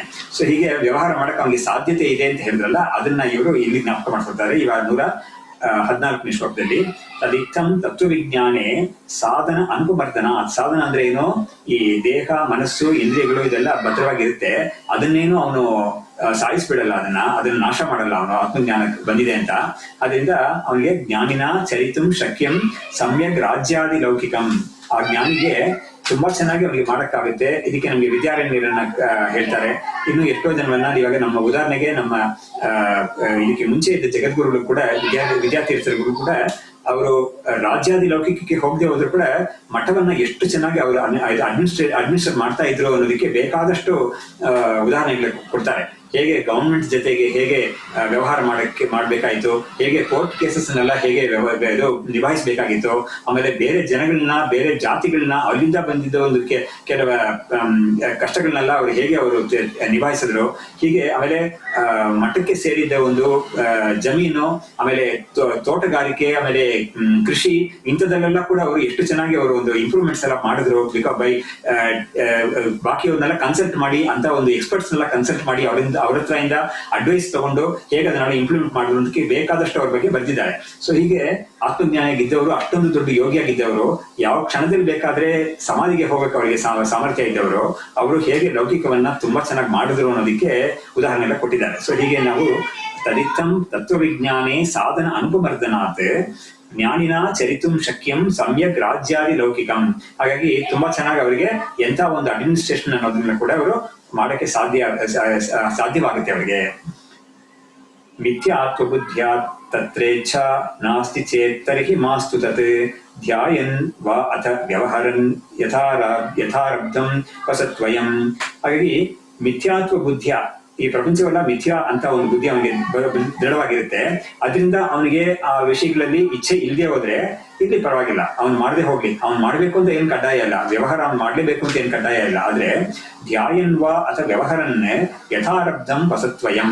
ಅವನು ಆತ್ಮಜ್ಞಾನದಲ್ಲಿ ಅವನ ದೇಹ ಉಳಿದಿರೋ ದಿನಗಳನ್ನ ಕಳ್ಕೊಂಡು ಇರ್ಬೋದು, ಅಥವಾ ವ್ಯವಹಾರ ಮಾಡಿಕೊಂಡು ಕೂಡ ಇರ್ಬೋದು. ಅದರಿಂದ ಅವನಿಗೇನು ಒಂದರಿಂದ ವಿಶೇಷವಾದ ಪ್ರಯೋಜನ, ಇನ್ನೊಂದರಿಂದ ಅವನಿಗೇನಾದ್ರೂ ಒಂದು ಹಾನಿ ಆಯ್ತು ಅನ್ನೋದೇನು ಇಲ್ಲವೇ ಇಲ್ಲ. ಹೀಗಿದ್ಕೊಂಡು ಅವನು ಪ್ರಾರಬ್ಧ ಕ್ಷಯವನ್ನು ಮಾಡ್ಕೊಳ್ಳಿ ಅವನು ಅಂತ ನೋಡಿ. ಆ ಪ್ರಾರಬ್ಧ ಕ್ಷಯ ಅಂತ ಹೇಳಿದ್ರಲ್ಲ, ಅಲ್ಲಿ ಕೂಡ ಏನಾಗುತ್ತೆ ಅಂತ ಹೇಳಿದ್ರೆ, ಕೆಲವರಿಗೆ ಈ ತರ ಒಂದು ಆತ್ಮಜ್ಞಾನದಲ್ಲೇ ತುಂಬಾ, ಧ್ಯಾನದಲ್ಲೇ ತುಂಬಾ ಇರಬೇಕು ಅಂತ ಇದ್ರೆ ಅದು ಕೂಡ ಪ್ರಾರಬ್ಧದಿಂದ ಬಂದಿರುತ್ತೆ. ಬೇಕಾದ್ರೆ ಅವರು ಅದರ ಪ್ರಾರಬ್ಧ ಅವರಿಗೆ ಮುಂಚೆ ಇಲ್ಲದೆ ಹೋದ್ರೆ ಅಭ್ಯಾಸ ಕೂಡ ಮಾಡ್ಕೊಂಡು ಮಾಡಬಹುದು. ಇದನ್ನ ಜೀವನ ಮುಕ್ತಿ ವಿವೇಕ ಅನ್ನೋದ್ರಲ್ಲಿ ಹೇಳಿದ್ದಾರೆ. ಅಥವಾ ವ್ಯವಹಾರದಲ್ಲಿ ಅವರು ಇರಬೇಕು ಅಂತ ಒಂದು ಪ್ರಾರಬ್ಧ ಇದ್ರೆ ಅದು ಕೂಡ ಆಗುತ್ತೆ. ಸೊ ಹೀಗೆ ನಮ್ಮ ಗುರುಗಳ ಕಾಲದಲ್ಲೇನೆ, ನಮ್ಮ ವಿದ್ಯಾತೀರ್ಥ ಸ್ವಾಮಿಗಳ ಕಾಲದಲ್ಲೇನೆ ಇನ್ನೊಬ್ಬರ ಬಗ್ಗೆ ಒಂದು ವಿಷಯ ರೆಕಾರ್ಡ್ ಮಾಡಿದ್ದಾರೆ. ಏನಂದ್ರೆ ಅವರು ಪರಬ್ರಹ್ಮ ಅಂತ ಅವ್ರ ಹೆಸರು. ಅವರು ಉತ್ತರ ದೇಶಕ್ಕೆ ಸೇರಿದವರು, ಶೃಂಗೇರಿಗೆ ಬರ್ತಾ ಇದ್ರು ಯಾವಾಗ್ಲಾದ್ರು. ಬಟ್ ಅವರಿಗೆ ಜ್ಞಾನಿಗಳಾಗಿದ್ರು, ಆದ್ರೆ ಅವರಿಗೆ ಯಾವುದೇ ಒಂದು ಅನುಷ್ಠಾನ ಆಚಾರ ಯಾವ್ದು ಇರ್ಲೇ ಇಲ್ಲ ಅವ್ರಿಗೆ. ಹಾಗಾಗಿ ತುಂಬಾ ಅನಾಚಾರ ಅಂತಾನೆ ಹೇಳ್ಬೋದು. ಹಾಗೆ ಅವ್ರು ನಡ್ಕೊಳ್ತಾ ಇದ್ರು. ಅವ್ರಿಗೆ ಏನಾಯ್ತು ಅಂದ್ರೆ, ಒಂದಾನೊಂದು ಸಮಯದಲ್ಲಿ ಅವರು ಒಂದು ಟ್ರೈನ್ ಅಲ್ಲಿ ಹೋಗ್ತಾ ಇದ್ದಾಗ ಟಿಕೆಟ್ ಚೆಕ್, ಅವಾಗ ಬ್ರಿಟಿಷ್ ಪೀರಿಯಡ್ ಅದು, ಟಿಕೆಟ್ ಚೆಕ್ ಮಾಡೋರು ಇವ್ರ ಹತ್ರ ಟಿಕೆಟ್ ಕೇಳಿದಾಗ ಟಿಕೆಟ್ ಎಲ್ಲ ಇಲ್ವೇ ಇಲ್ಲ ಅಂತ ಹೇಳಿದ್ರಂತೆ. ಅವಾಗ ನಾನು ಟಿಕೆಟ್ ಎಲ್ಲ ಇಟ್ಕೊಂಡು ಟ್ರಾವೆಲ್ ಮಾಡೋದಿಲ್ಲ ಅಂತ ಹೇಳಿದಂತೆ. ಏನ್ ಹೆಸರು ಅಂತ ಕೇಳಿದಾಗ ಪರಬ್ರಹ್ಮನ್ಗೆ ಏನು ಹೆಸರೇ ಇಲ್ಲ ಅಂತ ಎಲ್ಲ ಹೇಳಿದ್ದಾರೆ. ಆಮೇಲೆ ಅವನ ಜೊತೆ ಒಂದ್ ಸ್ವಲ್ಪ ಭಾಗವಾದಾಗಿ ಅವನ್ನ ಹೊಡೆದು ಬಿಟ್ಟಿದ್ದಾರೆ. ಯಾರೋ ಟಿಕೆಟ್ ಕಲೆಕ್ಟರ್ನ ಹೊಡೆದ್ಬಿಟ್ಟಿದ್ದಾರೆ, ಚಕ್ರನ ಹೊಡೆದಿದ್ದಾರೆ. ಅವ್ರೇನ್ ಮಾಡಿದ್ರು, ಇವ್ರನ್ನ ಅರೆಸ್ಟ್ ಮಾಡ್ಬಿಟ್ರು, ಇವ್ರನ್ನ ಕೇಸ್ ಹಾಕಿ ಇವ್ರನ್ನ ಬಾಂಬೆಲಿ ಒಂದು ಜೈಲಲ್ಲಿ ಹಾಕಿದ್ರು. ಎಷ್ಟೋ ವರ್ಷ ಜೈಲಲ್ಲಿ ಇದ್ರು ಇವರು. ಅವಾಗ ಅವ್ರ ಶಿಷ್ಯರಾಗಿದ್ದವರು ಅವ್ರಿಗಾಗಿ ತುಂಬಾ ಕಷ್ಟಪಟ್ಟು ಇದು ವಾದ ಮಾಡಿ ಕೋರ್ಟ್ಗೆ ಬೇಕಾದಷ್ಟು ಎವಿಡೆನ್ಸಸ್ ಎಲ್ಲ ತೋರಿಸಿ ತುಂಬಾ ವರ್ಷ ಕೇಸ್ ಆಯ್ತದು. ಸೊ ಹಾಗಾಗಿ ಜೈಲಲ್ಲಿ ಇದ್ದವ್ರನ್ನ ಇವರು ಕೊನೆಯಲ್ಲಿ ಬಿಡಿಸ್ಕೊಂಡ್ರು. ಯಾತಕ್ಕೆ ಹೇಳಿದ್ರು ಅಂದ್ರೆ, ನಮ್ಮ ವಿದ್ಯಾರ್ಥಿಗಳು ಇವ್ರ ಬಗ್ಗೆ ಹೇಳುವಾಗ ಅವ್ರ ಪ್ರಾರಬ್ಧ ಆತರ ಇತ್ತು, ಅವ್ರಿಗೆ ಜೈಲಲ್ಲಿ ಕಳಿಬೇಕಾಯ್ತು ಕಾಲ, ಹೊರಗಡೆ ಇದ್ದು ಕಾಲ ಕಳಿಬೇಕಾಗಿತ್ತು, ಆದ್ರೆ ಅವರು ಜೈಲಲ್ಲಿ ಇರ್ಬೇಕಾದ ಒಂದು ಪ್ರಾರಬ್ಧ ಅವ್ರಿಗಿತ್ತು ನೋಡಿ ಅಂತ ಅವರು ಹೇಳಿದ್ದಾರೆ. ಸೊ ಹಾಗಾಗಿ ಪ್ರಾರಬ್ಧ ಆತರ ಇದ್ರೆ ಅವನಿಗೆ ಅದು ಏನು ಮಾಡಕ್ಕಾಗಲ್ಲ ಅಂತ ಒಂದು ನಾವು ಇದನ್ನ ಪಶ್ಚಾತ್ ಈ ಒಂದು ಇವೆಂಟ್ ಆದ್ಮೇಲೆ ನಾವು ಇದನ್ನ ಹೇಳ್ತೀವಿ. ಮುಂಚೆನೆ ಪ್ರಾರಬ್ಧ ಹೀಗಿದೆ ಅಂತ ಹೇಳಕ್ಕಾಗಲ್ಲ, ಒಂದು ಘಟನೆ ಆದ್ಮೇಲೆ ಪ್ರಾರಬ್ಧ ಹೀಗಿದೆ ಅಂತ ಅವನಿಗೆ ಅದನ್ನ ನಾವು ಹೇಳ್ಬೇಕು. ಅದಕ್ಕೆ ಇದನ್ನ ಕಾರ್ಯ ಅನುಮೇಯ ಅಂತ ಹೇಳ್ತಾರೆ. ಸೊ ಹೇಗಿದ್ರು ಕೂಡ ಅವನ ವ್ಯವಹಾರವನ್ನು ಮಾಡ್ಲಿ ಅಥವಾ ಧ್ಯಾನದಲ್ಲಿ ಅವನಿರ್ಲಿ, ಅವನು ಪ್ರಾರಬ್ಧವನ್ನ ಅವನು ಹೇಗಾದ್ರೂ ಕಳಿತಾನೆ ಅಂತ. ಉಪಾಸಕಸ್ತು ಸತತಂ ಧ್ಯಾಯನ್ನೇವ ವಸೇದ್ಯತಃ ಧ್ಯಾನೇನೈವ ಕೃತಂ ತಸ್ಯ ಬ್ರಹ್ಮತ್ವಂ ವಿಷ್ಣುತಾದಿವತ್. ಇವಾಗ ಇಷ್ಟು ದೂರ ಕೆಲವು ಬೇಕಾದಷ್ಟು ಶ್ಲೋಕಗಳಲ್ಲಿ ಆತ್ಮಜ್ಞಾನಿಯ ಬಗ್ಗೆ ಹೇಳ್ಬಿಟ್ಟು ಇವಾಗ ಉಪಾಸಕನ ಬಗ್ಗೆ ಹೇಳ್ತಾ ಇದ್ದಾರೆ. ಉಪಾಸಕ ಅನ್ನೋದೇ ಇವರು ಈ ಚಾಪ್ಟರ್ಗೆ ಮುಖ್ಯವಾದ ಒಂದು ವಿಷಯನೇ ಉಪಾಸನೆ. ಹಾಗಾಗಿ ಆ ಬ್ರಹ್ಮೋಪಾಸನೆ ಮಾಡೋದ್ರ ಬಗ್ಗೆ ಇವಾಗ ಮತ್ತೆ ಹೇಳಕ್ ಶುರು ಮಾಡ್ತಾರೆ. ಉಪಾಸಕಸ್ತು ಸತತಂ ಧ್ಯಾಯನ್ ಏವ ವಸೇದ್ಯತಃ ಧ್ಯಾನೇನೈವ ಕೃತಂ ತಸ್ಯ ಬ್ರಹ್ಮತ್ವಂ ವಿಷ್ಣುತಾದಿವತ್. ಅಂದ್ರೆ ಅವನ ಒಂದು ಧ್ಯಾನದಿಂದಲೇ ಅವನಿಗೆ ಒಂದು ಸಿದ್ಧಿ ಬರ್ಬೇಕು ಅವನಿಗೆ. ಆದ್ರೆ ಆ ಸಿದ್ಧಿಯವನು ಅಲ್ಟಿಮೇಟ್ ಸಿದ್ಧಿಯನ್ನು ಪಡ್ಕೊಳ್ಳೋ ತನಕ ಅವನಿಗೆ ಯಾವುದು ಒಂದನ್ನ ಅವನು ಬೆಳೆಸ್ಕೊಂಡಿದ್ದಾನೋ ಅದು ಪಾರಮಾರ್ಥಿಕ ಅಲ್ಲ ಅದು. ಯಾಕಂದ್ರೆ ಅದಕ್ಕೆ ಉದಾಹರಣೆ ಕೊಡ್ತಾ ಇದ್ದಾರೆ, ವಿಷ್ಣುತಾದಿವತ್ ಅಂತ ಹೇಳಿದ್ರೆ ಏನು, ಒಬ್ಬ ಧ್ಯಾನ ಮಾಡಿ ಅವನಿಗೆ ಈ ಒಂದು ದೇವತಾ ಸ್ವರೂಪವನ್ನು ಅವನು ಹೊಂದುತ್ತಾನೆ ಅಂತ ಹೇಳಿದ್ರೆ ಅದು ಪಾರಮಾರ್ಥಿಕ ಅಲ್ಲ. ಅದು ಆ ಧ್ಯಾನದ ಒಂದು ಶಕ್ತಿ ಎಷ್ಟು ದಿವಸ ಇರುತ್ತೋ ಅಷ್ಟು ದಿವಸ ಇರುತ್ತೆ ಅದು, ಆಮೇಲೆ ಅದು ಹೊರಟೋಗುತ್ತೆ ಅದು. ಹೀಗೇನೆ ಲೋಕಾಂತರಕ್ಕೆ ಹೋಗಿ ಅವರು ಇಂದ್ರ ಸ್ಥಿತಿ ಪದವಿಯನ್ನು ಅಥವಾ ಬೇರೆ ಯಾವ್ದಾದ್ರು ಒಂದು ಪದವಿಯನ್ನು ಪಡೆದು ಅದರ ಒಂದು ಪುಣ್ಯ ಮುಗಿದ ಮೇಲೆ ಅವರಿಗೆ ಅದು ಆ ಒಂದು ಸ್ಥಿತಿನ ಹೊರಟೋಗ್ಬಿಡುತ್ತೆ ಅವರಿಗೆ. ಸೊ ಆ ತರನೇ ಇವನಿಗೆ ಈ ಬ್ರಹ್ಮತ್ವ ಅನ್ನೋದನ್ನ ಅವನು ಧ್ಯಾನದಿಂದ ಏನಾದ್ರು ಗಳಿಸ್ಕೊಂಡಿದ್ದಾನೆ ಅಂತ ಹೇಳಿದ್ರೆ ಅದು ಕೂಡ ಇನ್ನ ಭದ್ರ ಆಗಿಲ್ಲ. ಅಂದ್ರೆ ಸಾಕ್ಷಾತ್ಕಾರ ಆಗ್ಬೇಕದು, ಆಗಿಲ್ಲ. ಆಗಕ್ ಮುಂಚೆ ಅವನು ಇದು ಕೂಡ ಅವನಿಗೆ ಒಂದು ಟೆಂಪರರಿಯಾಗಿ ಇರುತ್ತೆ, ಅದು ಪರ್ಮನೆಂಟ್ ಅಲ್ಲ ಅಂತ ಹೇಳ್ತಾರೆ. ಸೊ ಈಗ ಇದ್ರ ಬಗ್ಗೆ ಒಂದ್ ಸ್ವಲ್ಪ ವಿಚಾರ ಮಾಡ್ತಾರೆ ಇವಾಗ ಮುಂದಕ್ಕೆ. ಧ್ಯಾನೋಪಾದಾನಕಂ ಯತ್ತತ್ ಧ್ಯಾನಾಭಾವೇ ವಿಲೀಯತೆ ವಾಸ್ತವಿ ಬ್ರಹ್ಮತಾ ನೈವ ಜ್ಞಾನಾಭಾವೇ ವಿಲೀಯತೆ. ಹೀಗೆ ಧ್ಯಾನೋಪಾದಾನಕಂ ಯತ್, ಧ್ಯಾನವನ್ನು ಉಪಾದಾನವಾಗಿ ಇಟ್ಕೊಂಡಿರೋ ಬಂದಿರೋ ಯಾವುದೇ ಸಿದ್ಧಿ ಕೂಡ ಅದು ಆ ಧ್ಯಾನ ಇಲ್ಲದೆ ಹೋದ್ರೆ ಹೊರಟೋಗ್ಬಿಡುತ್ತೆ ಅದು. ಆದ್ರೆ ವಾಸ್ತವಿ ಬ್ರಹ್ಮತ ನೈವ ಜ್ಞಾನಾಭಾವೇ ವಿಲೀಯತೆ, ಜ್ಞಾನದಿಂದ ಆತ್ಮಜ್ಞಾನದಿಂದ ಒಬ್ಬ ಸ್ವರೂಪವನ್ನ ತಿಳ್ಕೊಂಡ್ಬಿಟ್ಟಿದ್ದಾನೆ ಅಂತ ಹೇಳಿದ್ರೆ ಅವಾಗ ಅವನಿಗೆ ಈ ಆತ್ಮಜ್ಞಾನವನ್ನ ಕಂಟಿನ್ಯೂ ಮಾಡ್ತಾ ಇರ್ಬೇಕು ಅಂತ ಅವಶ್ಯಕತೆ ಇಲ್ಲ. ಅದು ಅವನಿಗೆ ಅದು ಸ್ಥಿರವಾಗಿ ಇರುತ್ತೆ ಅದು. ಯಾಕಂದ್ರೆ ಅವನ ಸ್ವರೂಪವೇ ಅದು. ಆ ಸ್ವರೂಪವನ್ನ ಅವನು ಸರಿಯಾದ ಪ್ರಮಾಣದಿಂದ ತಿಳ್ಕೊಂಡಿದ್ದಾನೆ. ಅದರಿಂದ ಅವನಿಗೆ ಈ ಪ್ರಮಾಣವನ್ನ ಮತ್ತೆ ಮತ್ತೆ ಉಪಯೋಗಿಸ್ಬೇಕು ಅಂತ ಅವಶ್ಯಕತೆ ಇಲ್ಲ. ಬೇರೆ ಧ್ಯಾನವನ್ನು ಅಭ್ಯಾಸ ಮಾಡ್ತಾ ಇರ್ತಾನಲ್ಲ ಅವನ ಕೇಸಲ್ಲಿ ಆತರ ಅಲ್ಲ. ಅವನಿಗೆ ಯಾಕಂದ್ರೆ ಈ ಸ್ವರೂಪವನ್ನ ಅವನು ಪ್ರಮಾಣ ಪೂರ್ವಕವಾಗಿ ಪಡ್ಕೊಂಡಿಲ್ಲ ಇನ್ನ. ಅವನಿಗೆ ಈ ಧ್ಯಾನವನ್ನು ಮಾಡ್ತಾ ಇದ್ದಾನೆ, ಅವನಿಗೆ ಧ್ಯಾನವನ್ನು ಬಿಟ್ಬಿಟ್ಟ ಅಂತ ಹೇಳಿದ್ರೆ ಅವ್ನು ಯಾವ್ದನ್ನ ಸ್ವಲ್ಪ ಗೆದ್ಕೊಂಡಿದ್ದಾನೋ ಅದ್ರದ್ದು ಕೂಡ ಹಾನಿ ಆಗೋಗ್ಬಿಡುತ್ತೆ ಅವನಿಗೆ ಅಂತ ಹೇಳಿ ಎರಡಕ್ಕೂ ಇರೋ ವ್ಯತ್ಯಾಸವನ್ನ ಮುಂಚೆನೂ ಒಂದ್ಸತಿ ಹೇಳಿದ್ರು. ಇವಾಗ್ಲೂ ಅದ್ರ ಬಗ್ಗೆ ಸ್ವಲ್ಪ ಮಾತಾಡ್ತಾರೆ. ತಥೋ ಅಭಿಜ್ಞಾಪಕಂ ಜ್ಞಾನಂ ನ ನಿತ್ಯಂ ಜನಯತ್ಯದಃ ಜ್ಞಾಪಕಾಭಾವ ಮಾತ್ರೇಣ ನ ಹಿ ಸತ್ಯಂ ವಿಲೀಯತೆ ಅಂತ. ತಥೋ ಅಭಿಜ್ಞಾಪಕಂ ಜ್ಞಾನಂ ನ ನಿತ್ಯಂ ಜನಯತ್ಯದ ಅದಹ. ಹಾಗಾಗಿ ಈ ಜ್ಞಾನ ಇದೆಯಲ್ಲ, ಆ ಜ್ಞಾನ ಅವನ ಒಂದು ಸ್ವರೂಪವನ್ನು ಎಂಥದ್ದು ಅನ್ನೋದನ್ನ ತೋರಿಸ್ಕೊಡಕ್ಕಾಗಿ ಜ್ಞಾನ ಅನ್ನೋದು ಬರೋದು ಅಷ್ಟೇನೆ. ಅದು ಹೊಸದಾಗಿ ಅವನ ಸ್ವರೂಪವನ್ನ ಉತ್ಪತ್ತಿ ಮಾಡೋದಿಲ್ಲ. ಅದು ಜ್ಞಾಪಕ ಅಭಾವ ಮಾತ್ರೇಣ. ಹಾಗಾಗಿ ಆ ವೃತ್ತಿಯನ್ನ ಅವನು ಜ್ಞಾನ ಬಂದ ಮೇಲೆ ಅವನು ಕಂಟಿನ್ಯೂ ಮಾಡ್ಕೊಂಡಿರ್ಬೇಕು ಅಂತ ಅವಶ್ಯಕತೆ ಇಲ್ಲ. ಆ ವೃತ್ತಿ ಇಲ್ಲೇ ಇರೋ ಕಾರಣಕ್ಕಾಗಿ ಅವನು ಗಳಿಸ್ಕೊಂಡಿರೋ ಸತ್ಯ ಇದೆಯಲ್ಲ ಅದು ಖಂಡಿತ ಲೈವ್ ಆಗೋದಿಲ್ಲ ಅದು. ವೆರಸ್ ಈ ಧ್ಯಾನದಲ್ಲಿ ಏನಾಗಿರುತ್ತೆ ಅಂತ ಹೇಳಿದ್ರೆ ಅವನು ಧ್ಯಾನದ ಒಂದು ಬಲದಿಂದ ಒಂದು ವಿಷಯದ ಒಂದು ವೃತ್ತಿಯನ್ನು ತಂದ್ಕೊಂಡಿರ್ತಾನೆ. ಆ ವೃತ್ತಿಯನ್ನ ಅವನು ಮೇಂಟೈನ್ ಮಾಡ್ಕೊಳ್ತೇ ಹೋದ್ರೆ ಅವನು ಗಳಿಸ್ಕೊಂಡಿದ್ದು ಹೊರಟೋಗುತ್ತೆ ಅಂತ ಎರಡಕ್ಕೂ ಒಂದು ವ್ಯತ್ಯಾಸವನ್ನ ತೋರಿಸಿ ಮುಂದಕ್ಕೆ ಅವರು ಈ ಧ್ಯಾನ ಮಾಡೋದ್ರಲ್ಲಿ ಏನೇನು ಇದು ಅಡ್ವಾಂಟೇಜಸ್ ಇದೆ, ಪ್ಲಸ್ ಪಾಯಿಂಟ್ಸ್ ಇದೆ, ಯಾರಿಗಾಗಿದೆ ಹೇಳಿರೋದು ಅನ್ನೋದೆಲ್ಲ ಹೇಳ್ತಾರೆ. ಅದ್ರ ಬಗ್ಗೆ ತುಂಬಾ ಚೆನ್ನಾಗಿ ಹೊಗಳಿ ಹೇಳ್ತಾರೆ. ಆಮೇಲೆ ಅದು ಖಂಡಿತ ಅದರ ಒಂದು ಸ್ಟೇಟಸ್ ಜ್ಞಾನಕ್ಕಿಂತ ಹೇಗೆ ಅದು ಡಿಫರೆಂಟ್ ಅನ್ನೋದನ್ನು ತುಂಬಾ ಚೆನ್ನಾಗಿ ಹೇಳ್ತಾರೆ ಮುಂದಕ್ಕೆ. ಇವಾಗ ಅಸ್ತ್ಯೇವ ಉಪಾಸಕಸ್ಯಾಪಿ ವಾಸ್ತವಿ ಬ್ರಹ್ಮತಾ ಇತಿ ಚೇತ್ ಪಾಮರಾಣಾಂ ತಿರಶ್ಚಾಂಚ ವಾಸ್ತವಿ ಬ್ರಹ್ಮತಾ ನ ಕಿಂ. ಇವಾಗ ಧ್ಯಾನ ಮಾಡೋನ್ನ ನೀವು ಈ ತರ ಹೇಳ್ತಾ ಇದೀರಲ್ಲ, ಅವನಿಗೂ ಕೂಡ ಸ್ವರೂಪತಃ ಬ್ರಹ್ಮ ಸ್ವರೂಪ ತಾನೆ ಅವನಿಗೂನು. ಆಗಿರುವಾಗ ನೀವು ಯಾತಕ್ಕೆ ಈ ತರ ಒಂದು ವ್ಯತ್ಯಾಸ ಮಾಡ್ತಾ ಇದ್ದೀರಾ? ಧ್ಯಾನ ಮಾಡೋವನ್ನೂ ಆತ್ಮಜ್ಞಾನವನ್ನು ಪಡ್ಕೊಂಡಿರೋವನ್ಗೂ ಕೂಡ ಯಾತಕ್ಕೆ ಈ ತರ ವ್ಯತ್ಯಾಸ ಹೇಳ್ತೀರಾ ಅಂತ ಕೇಳಿದ್ರೆ ಅದಕ್ಕೆ ಉತ್ತರ ಕೊಡ್ತಾ ಇದ್ದಾರೆ. ಪಾಮರಾಣಾಂ ತಿರಶ್ಚಾಂಚ ವಾಸ್ತವಿ ಬ್ರಹ್ಮತಾ ನ ಕಿಂ ಅಂತ. ಪಾಮರರು ಅಂತ ಹೇಳಿದ್ರೆ ಏನೋ ಈ ಆತ್ಮಜ್ಞಾನದ ಬಗ್ಗೆ ಏನು ಗೊತ್ತಿಲ್ಲದೆ ಇರೋರು, ಟೋಟಲಿ ವರ್ಲ್ಡ್ಲಿ ಪೀಪಲ್ ಆಗಿರೋರು. ಆಮೇಲೆ ತಿರಶ್ಚಾಂಶ ಪ್ರಾಣಿಗಳು, ಪಕ್ಷಿಗಳು, ಇವುಗಳಿಗೂ ಕೂಡ ಬ್ರಹ್ಮಸ್ವರೂಪ ಅಂತ ತಾನೇ ಶಾಸ್ತ್ರ ಹೇಳ್ಕೊಡ್ತಾ ಇದೆ. ಅದರಿಂದ ಅವುಗಳಿಗೆಲ್ಲ ಏನ್ ಪ್ರಯೋಜನ ಬಂತದ್ರಿಂದ, ಅವ್ರಿಗೆಲ್ಲ ಬ್ರಹ್ಮಸ್ವರೂಪವಾಗಿರೋದು ಅಂತ ಶಾಸ್ತ್ರದಲ್ಲಿ ಹೇಳಿದ್ರಿಂದ ಅವುಗಳಿಗೆಲ್ಲ ಏನ್ ಪ್ರಯೋಜನ ಬಂತು? ಏನು ಪ್ರಯೋಜನ ಬರ್ಲಿಲ್ಲ.